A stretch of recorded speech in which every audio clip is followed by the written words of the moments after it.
ခရူလိုမျိုးအိမ်ထဲမှာပဲပုံပြီးပစ္စည်းတွေစုဆောင်းနေတာဒါမှမဟုတ်လူနေအိမ်ယာဗီလာတွေထဲမှာနေမယ်ဆိုရင်ခင်ဗျားတို့တွေးတာမှားနေပြီပြန်လည်မွေးဖွားလာသူတွေသာကပ်ပေးကာလမှာအသက်ရှင်ရည်တည်ဖို့ဘယ်နေရာကအကောင်းဆုံးလဲဆိုတာသိကြတယ်ငါရုတ်တရက်ထထိုင်လိုက်တယ်ထိုင်ကုန်ကားဘက်ကငါ့ကိုထိုင်ကုန်ပေါ်ပြန်ဆွဲချသွားပြီးအသက်ပြင်းပြင်းရှူနေမိတယ်လက်တစ်ဖက်ကကားဟုံးကိုဖိထားပြီးနောက်လက်တစ်ဖက်ကလေပင်ကိုမတိစိတ်ကနေပုတ်တက်နေမိတယ်တင်းကျပ်နေတဲ့ခပ်ဘက်ကြောင့်နာကျင်မှုကငါရဲ့အာယုံကြောတွေကိုစားသုံးနေစေပဲဒါပေမဲ့ဒါကထိုင်ကုန်ကားဘက်ကြောင့်တင်မဟုတ်ဘူးဆိုတာငါသိတယ်ပိုပြီးနာကျင်စရာကောင်းတဲ့အရာတွေရှိသေးတယ်ဒါကအရန်ကိုလက်တွေ့ဆန်လွန်းတယ်ဘာလို့ဒီလောက်တောင်အစ်စ်မှန်နဲ့တူနေရတာလဲငါဟုံးကိုလွတ်လိုက်တယ်ဟုံးတန်ရက်သွားတယ်ဒီအိမ်မက်ကဒီလောက်ထိလက်တွေ့မဆန်နိုင်ပါဘူးအချိန်ကိုလှမ်းကြည့်လိုက်တယ်ဇွန်လ20ရက်နေ့လယ်တနာရီ58မိနစ်အိမ်မက်ထဲမှာငါတိတိကျကျမှတ်မိနေတယ်ဇွန်လ29ရက်နေ့မှာဇွန်ဘီကက်ယောဂါစတင်ဖြစ်ပွားခဲ့ပြီးစက်တင်ဘာ25ရက်နေ့မှာငါအကိုက်ခံခဲ့ရတာဇွန်လ20ရက်နေ့ကနေအကိုက်ခံရတဲ့အချိန်ထိ3လတိတိပဲဖြစ်ပျက်ခဲ့တဲ့များအရာအလုံးကကွက်ကွက်ကွင်းကွင်းကိုမှတ်မိနေတယ်အစားနဲ့အဆုံးရှိတဲ့အိမ်မက်ဆိုတာရှိနိုင်လို့လား3လစာလောက်ကြာတဲ့အိမ်မက်ကိုမှတ်နိုင်လို့လားအရေးကြီးဆုံးကအဲ့ဒါကိုရှင်းရှင်းလင်းလင်းမှတ်မိနေသေးတာပဲဘေးနားမှာကငါလုပ်နေတဲ့စက်ရုံအလှဆင်တဲ့ project ရှိတယ်ရာသီဥတုကပူပြင်းနေတယ်ဒီလောက်ဆိုရင်ဒါကအိမ်မက်မဟုတ်ဘူးဆိုတာသိချပြီဒါဆိုရင်နောက်9မိနစ်နေရင်ငါ့ကိုဘယ်တော့မှအရင်ဖုန်းမဆက်တတ်တဲ့ RTA ကငါစီဖုန်းဆက်လာလိမ့်မယ် project အတွက်ပတ်စံကြလာပြီဆိုတဲ့အကြောင်းရယ်ပူပြင်းတဲ့ရာသီဥတုကြောင့်ညပိုင်းမှာအလုပ်လုပ်ဖို့ပြောင်းလဲရမယ်ဆိုတဲ့အကြောင်းရယ်ကိုလှမ်းပြောလိမ့်မယ်အခုငါလုပ်ရမှာက9မိနစ်တိတိတိတ်တဆိတ်စောင့်နေဖို့ပဲအဲ့ဒါကိုအတီးပြုရမယ်ဒါဟာငါဘဝရဲ့အကြဆုံး9မိနစ်လို့ပြောလို့ရတယ်ပုံမှန်ဆိုအရန်အေးတဲ့ကားရကွန်းကအခုချိန်မှာလုံးဝအလုံးမလုပ်တော့တယ်လို့ပဲစပင်းနဲ့အရေပြားကနေချွေးပေါက်ကြီးတွေပွင့်ထွက်လာတယ်ကိုဘော်ကတီရှပ်ကလည်းပူနွေးနေတယ်လို့ပ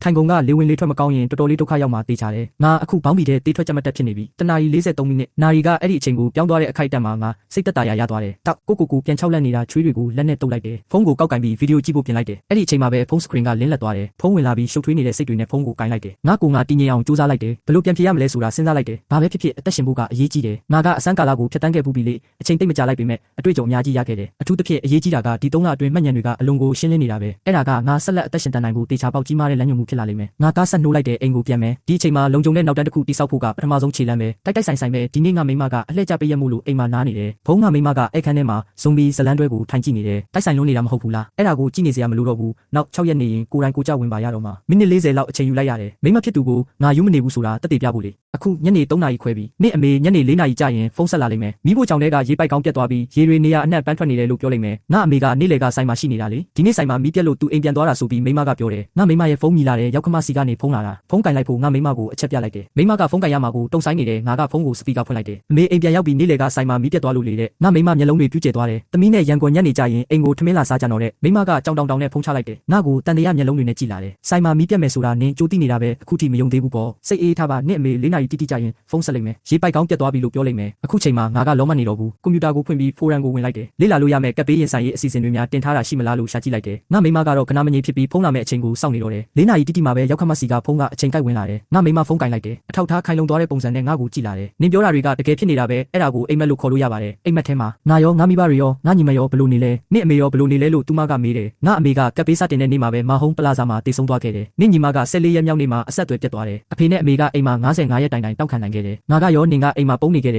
ငါကစားစရာရှာဖို့အပြင်ထွက်ခဲ့တယ်အဲ့ဒီလိုပြောပြီးငါမိမကိုတင်းတင်းကြပ်ကြပ်ဖတ်ထားလိုက်တယ်ဒီတစ်ချိန်မှာတော့ငါတို့မိသားစုရဲ့လုံခြုံရေးကိုငါတေချာပေါက်ကာကွယ်ပေးမယ်ငါရောက်ခမအိမ်ကိုရောက်သွားတယ်ရေပိုက်ခေါင်းကိုလဲပေးလိုက်တယ်ပြီးတော့ပြန်ရောက်လာတဲ့ရောက်ခမနဲ့ရောက်ခတီတို့ကိုဖြောင်းဖြပြောဆိုလိုက်တယ်အခုတော့ကပ်ပေးကာလာမှာဘလို့အသက်ရှင်တန်မလဲဆိုတာကိုငါတို့လေ့လာလို့ရပြီအခိုင်ခံဆုံးနေရာကတော့ကျွန်တော်တို့ဘဏ်ရဲ့ငွေတိုက်ခန်းပဲဖြစ်ရမယ်နေရန်တွေကလည်းထူတဲ့တန်မဏိပြား6ချက်လဲပါသေးတယ်အချိန်မရွေးလွယ်လွယ်ကူကူဝင်လာလို့မရဘူးလို့အဖေကပြောတယ်ငါမိမရဲ့အတွေးခေါ်ကအရန်ကိုထူကြတယ်ဟာအဖေရဲ့ငွေတိုက်ကခိုင်ခန့်ယုံပဲရှိတာလေရေးမမရှိတာအထဲရောက်သွားရင်ထိုင်ပြီးစားနေယုံပဲရှိမှာပေါ့ရန်ကုန်ပြောတဲ့သဘောကစက်တင်ဘာလကုန်ထိမပြီးနိုင်ဘူးဆိုတဲ့သဘောပဲအထဲကိုပစ္စည်းဘလောက်တောင်တည်သွားဖို့ပြင်ဆင်ထားလို့လေလို့သူမကပြောတယ်ငါဝင်ပြောလိုက်တယ်10ရက်မြောက်နေ့မှာရေနဲ့မီးပြတ်သွားပြီးငွေတိုက်ထဲမှာဆိုအသက်ရှူဖို့၄တောင်လုံလောက်မှာမဟုတ်ဘူးတီးစားကြဦးရောက်ခမကမီးဖို့ကြောင့်တဲကနေတတိပံကန်တပံကန်ယူလာတယ်ရန်ကုန်မင်းကအတွေ့အကြုံရှိခဲ့တာပဲငါတို့ဘာလို့တင်တယ်လို့ထင်လဲလို့မေးတယ်ငါကရန်ကုန်ပါအခုငါရဲ့အုံနောက်ဆွမ်းအားလုံးကိုအသုံးချပြီးနောက်တစ်ပတ်မှာငါမိသားစုအသက်ရှင်တန်နိုင်ရေးအတွက်စဉ်းစားရတော့မယ်ကပ်ပေးကာလာမှာအသက်ရှင်တန်ဖို့ဆိုတာအချိန်ခါနေရာဒေသနဲ့လူတွေပေါ်အများကြီးမူတည်တယ်အခုတော့ရာသီဥတုနဲ့အချိန်ခါကငါဘက်မှာရှိနေတာသိချတယ်တခြားသူတွေထက်ပြင်ဆင်ဖို့အချိန်ရက်တွေပိုရနေတယ်နေ့တစ်ဝက်လောက်အချိန်ဖြုံးလိုက်မိပေမဲ့ပထဝီဝင်အနေထားအားတာချက်ရဖို့အတွက်နေ့လယ်ပိုင်းကဖိုရမ်မှာကပ်ပေးအသက်ရှင်တန်ရေးဆောင်းပါအပုတ်100ကျော်လောက်ကိုနာရီဝက်လောက်အချိန်ယူပြီးဖတ်ခဲ့တယ်ဖိုရမ်မှာတင်ထားတာတွေအားလုံးကကပ်ပေးကာလာမှာအသက်ရှင်တန်ဖို့အကြံဉာဏ်တွေကြီးပဲလေဒါကိုစဉ်းစားကြည့်ရင်အတိတ်ပဲရှိပါတယ်အခုခေတ်မြို့နေလူများစုကကိုလက်လှုပ်ရှားမှုမရှိတဲ့လောက်ပဲပြီးတော့ကောက်ပဲတီးနှံတွေကိုတောင်ခွဲခြားမသိကြဘူးတချို့ကမာရသွန်တစ်ဝက်လောက်ပြေးနိုင်ကောင်းပြေးနိုင်ပါလိမ့်မယ်တချို့ကကီလိုဂရမ်60လောက်မှနိုင်ကြတယ်ဒါပေမဲ့ကပ်ပေးကာလာမှာအသက်ရှင်တန်ဖို့လိုအပ်တဲ့ရှုပ်ထွေးတဲ့လိုအပ်ချက်တွေရှိမှာတော့အဲ့ဒါတွေအားလုံးကအားနည်းချက်တွေကြီးပါပဲအပြင်ထွက်ပြီးရှာဖွေဖို့ခွန်အားဒါမှမဟုတ်တတိမရှိကြဘူးတဘာဝကြပဲခရူးတကောင်လိုပုံကွယ်နေမှာပဲအသက်ရှင်နိုင်မယ်လေခရူးတွေကခရူးအိမ်ထဲမှာပဲနေကြတာအဲ့ဒီထဲမှာအဓိကအကြောင်းအရာနှစ်ခုပါဝင်တဲ့ခရူးအိမ်ရဲ့အသက်ရှင်တန်ခြင်းရဲ့ပေါ့အင်တာနက်ပေါ်မှာခရူးအိမ်နေထိုင်ပြီးဂိုင်းကြီးနှစ်ခုရှိတယ်အထက်မြင့်တိုက်ခန်းနဲ့တီးတန့်ချမ်းဝင်းပါတဲ့ဗီလာအိမ်ဗီလာဂိုင်းကနေမှလူနေအိမ်ယာဝင်တွေကဗီလာဂိုင်းနဲ့နေဘက်ကဗီလာဂိုင်းဆိုပြီးထက်ကွဲသွားသေးတယ်တေချာတာကတော့ဘယ်ဂိုင်းကပဲဖြစ်ဖြစ်နေထိုင်ဖို့ပါပဲတဘာဝကြပဲနေထိုင်ရေးတဒနာကိုရှောင်လွဲလို့မရပါဘူးခရူးအိမ်လိုပုံကွယ်နေထိုင်ခြင်းရဲ့အားသာချက်တွေကတော့နေရာချင်းနဲ့နေထိုင်သူအရေးအတွက်ကန့်သက်ထားတာပါပဲအထက်မြင့်တိုက်ခန်းကစတူယန်မီတာ300လောက်ပဲကျယ်တယ်ဗီလာအိမ်ကစတူယန်မီတာ900လောက်ပဲရှိတယ်ရေရှည်နေထိုင်သူအရေးအတွက်က 3ယောက်ကနေ9ယောက်လောက်ပဲရှိတယ်ပစ္စည်းလိုအပ်ချက်နဲ့ပစ္စည်းတူလောင်မဲ့နေရာလွတ်ကပြောင်းပြန်အချိုးကျနေတယ်လူအရေးအတွက်များလေပစ္စည်းထားဖို့နေရာလွတ်ကတင်းငယ်သွားလေပဲလူတွေကစတူယန်မီတာ140ကျဲတဲ့အိမ်လေးတစ်လုံးထဲမှာနေထိုင်ကြတယ်ဆိုတဲ့စောင်းပါတစ်ပုဒ်တောင်ရှိသေးတယ်နှစ်တိုင်အလောင်းကောင်တွေကြားထဲမှာနေထိုင်ရတဲ့မော်ဆန်တဲ့အခြေအနေမျိုးပေါ့ကိုထိန်းချုပ်နိုင်စွမ်းကအားနေတယ်ခင်မီအိမ်တွေကပုံမှန်လဲပတ်ဖို့အတွက်အများဆုံးအခြေခံအဆောက်အုံတွေအများကြီးလိုအပ်တယ်ရေနဲ့မီးပြတ်တောက်သွားပြီးတဲ့နောက်မှာဘဝရဲ့အရေးသွေးကအလျင်အမြန်ကျဆင်းသွားနိုင်တယ်အရန်ကိုကြမ်းတမ်းတဲ့အခြေအနေရောက်သွားနိုင်တယ်ဒါမှမဟုတ်ကိုယ်နေရာပေါ်လွင်သွားနိုင်တယ်ဥပမာအပေါ်ထပ်မှာရေပြတ်သွားပြီးတဲ့နောက်အိမ်သားရေဆွဲချလိုက်တာမျိုးပေါ့အဲ့ဒီလိုလုပ်ရင်အပေါ်ထပ်မှာလူတွေနေထိုင်နေတယ်ဆိုတာတေချာပေါက်ပေါ်လွင်သွားစေပြီးသူတို့စီမှာပစ္စည်းတွေအများကြီးရှိနေတယ်ဆိုတာကိုပါသိသွားစေလိမ့်မယ်ကာကွယ်ရေးအားနေတယ်တချို့ဆောင်းပါးတွေမှာကြီးကားမှန်တွေအလုံးခိုင်ခန့်တဲ့လုံခြုံရေးတကားတွေလဲလှယ်တက်ဆင်တဲ့အကြောင်းရေးထားကြတယ်လူငယ်လေးတင်းပေါက်ပေါင်တွေနဲ့တကားပေါင်တွေကိုဖြုတ်ချတဲ့လုပ်ငန်းစဉ်ကိုမြင့်မြင့်ဘူးလားငါလုပ်ဖူးတယ်တကားပိတ်တဲ့ကရိယာကမိခန့်တကားကိုလုံးဝပိတ်ထားနိုင်တယ်လို့တွေးထင်တာကပိုပြီးတော့တောင်ထူးဆန်းနေပါသေးတယ်အေးလေငါနဲ့အတူမိခန့်တကားကိုလေ့လာကြည့်ရအောင်ဒီပစ္စည်းကဘယ်လောက်ခိုင်ခန့်တယ်လို့မင်းထင်လဲဒါမှမဟုတ်ဖွဲ့စည်းပုံရခိုင်မာမှုပေါ့အထက်ပိုင်းအုပ်ချုပ်ရေးကဒါကိုလက်မခံချင်ကြသေးဘူးဘီလာအိမ်မှာခြံဝင်းလဲပါသေးတယ်မင်းကအဲ့ဒီခြံဝင်းကိုမှန်မိုးလွှမ်းမိုးထားမှာလားမလုပ်ဘူးဆိုရင်ဇွန်ဘီတွေကခြံစည်းရိုးကိုကြော်တက်လာရင်ဘယ်လိုလုပ်မလဲမင်းရဲ့မှန်မိုးကအမိုးပေါ်ကဇွန်ဘီတွေရဲ့ဖိအားကိုခံနိုင်ရရှိပါမလားရုံမာတဲ့စိတ်နှလုံးရှိတဲ့လူတွေရဲ့ဖြစ်စီမှုကိုရောမင်းခံနိုင်ရရှိပါမလားတူလောင်မှုနဲ့တည်ယူပို့ဆောင်ရေးစွမ်းရည်အားနေတယ်တူလောင်နေဆိုတာနေရရှိုံတက်မဟုတ်ဘူးကင်တွယ်တည်ယူဖို့တင့်တော်တဲ့အထောက်အကူပြုပစ္စည်းတွေနဲ့လမ်းကြောင်းတွေလည်းရှိတင်တယ်စာရေးဆရာတယောက်ကစံအိတ်300နဲ့ဂျုံမုံအိတ်300ကိုဝယ်လိုက်တယ်လို့ဆိုကြပါစို့အဲ့ဒါတွေကိုအထက်20ကိုတည်တင်ဖို့လိုတယ်မင်းရဲ့တကားကဘယ်လောက်ကျဲလို့လဲကားဝင်လို့ရလားတက်လေကားကအလေးချိန်ဘယ်လောက်တည်နိုင်လဲကုန်တင်တစ်သားပြပေါ်မှာတင်လို့ရလားမြေပြင်ကအလေးချိန်ဘယ်လောက်ခံနိုင်လဲအမြင့်ဘယ်လောက်အထိထက်စီထားနိုင်လဲစံအိတ်300ကအရန်လေးတယ်နေအောင်ကြည်စွမ်းအင်တုံးလျှက်စစ်ထုတ်လုပ်ခြင်းနဲ့ရေတန့်စင်ခြင်းရဲ့အရေးပါမှုကိုလူအများပြားကနားလည်ထားကြတယ်ဒါပေမဲ့လူတော်တော်များများကစွမ်းအင်ကီလိုဝတ်10ကနန်းလောက်တူလောင်နိုင်တဲ့10စတူယန်မီတာကျဲတဲ့ဆိုလာပြားတွေကိုပဲဝယ်ကြတယ်ဒါပေမဲ့ရေတန့်ဆက်ရေခဲတစ်တာ TV လျှက်စစ်ဆောင်နဲ့လျှက်စစ်ပန်ကားတွေယူလာဖို့ငါတွေးနေတယ်အိမ်တုံးလျှက်စစ်ပစ္စည်းအများကြီးပဲမင်းဘယ်လိုထင်လဲမင်းရဲ့စိတ်ကူးတဲ့ကပါဝါတွေကိုတွက်ကြည့်လိုက်ပါအားလုံးပြီးသွားလိမ့်မယ်အိမ်တုံးအမိုက်စွန့်ပစ်မှုစွမ်းရည်အားနေတယ်စောင်းပါတိုင်းကထုတ်ပိုးပစ္စည်းစွန့်ပစ်မှုကိစ္စကိုလုံးဝမရှိသလိုလစ်လူရှုထားကြတယ်ဒါပေမဲ့မိဖို့ကြောင့်အမိုက်တွေနဲ့အိမ်တုံးရေဆိုးတွေကိုဘယ်လိုဖြေရှင်းမလဲပုံမှန်လူတစ်ယောက်ကအမိုက်ကီလိုဂရမ်2ကီလိုလောက်ထုတ်လုပ်လိမ့်မယ်လူ3ယောက်ကနေ9ယောက်ထိရှိတဲ့မိသားစုဆိုရင်6လအတွင်းမှာအမိုက်တွေအောက်ရောက်သွားလိမ့်မယ်ငါမိမနဲ့သူမိဘတွေကငါ့ကိုဝိုင်းရံထားကြတယ်ကုကေရမဲ့နေတဲ့မျက်နှာထားတွေနဲ့ပေါ့နာယူဝက်လောက်စဉ်းစားကြည့်လိုက်တယ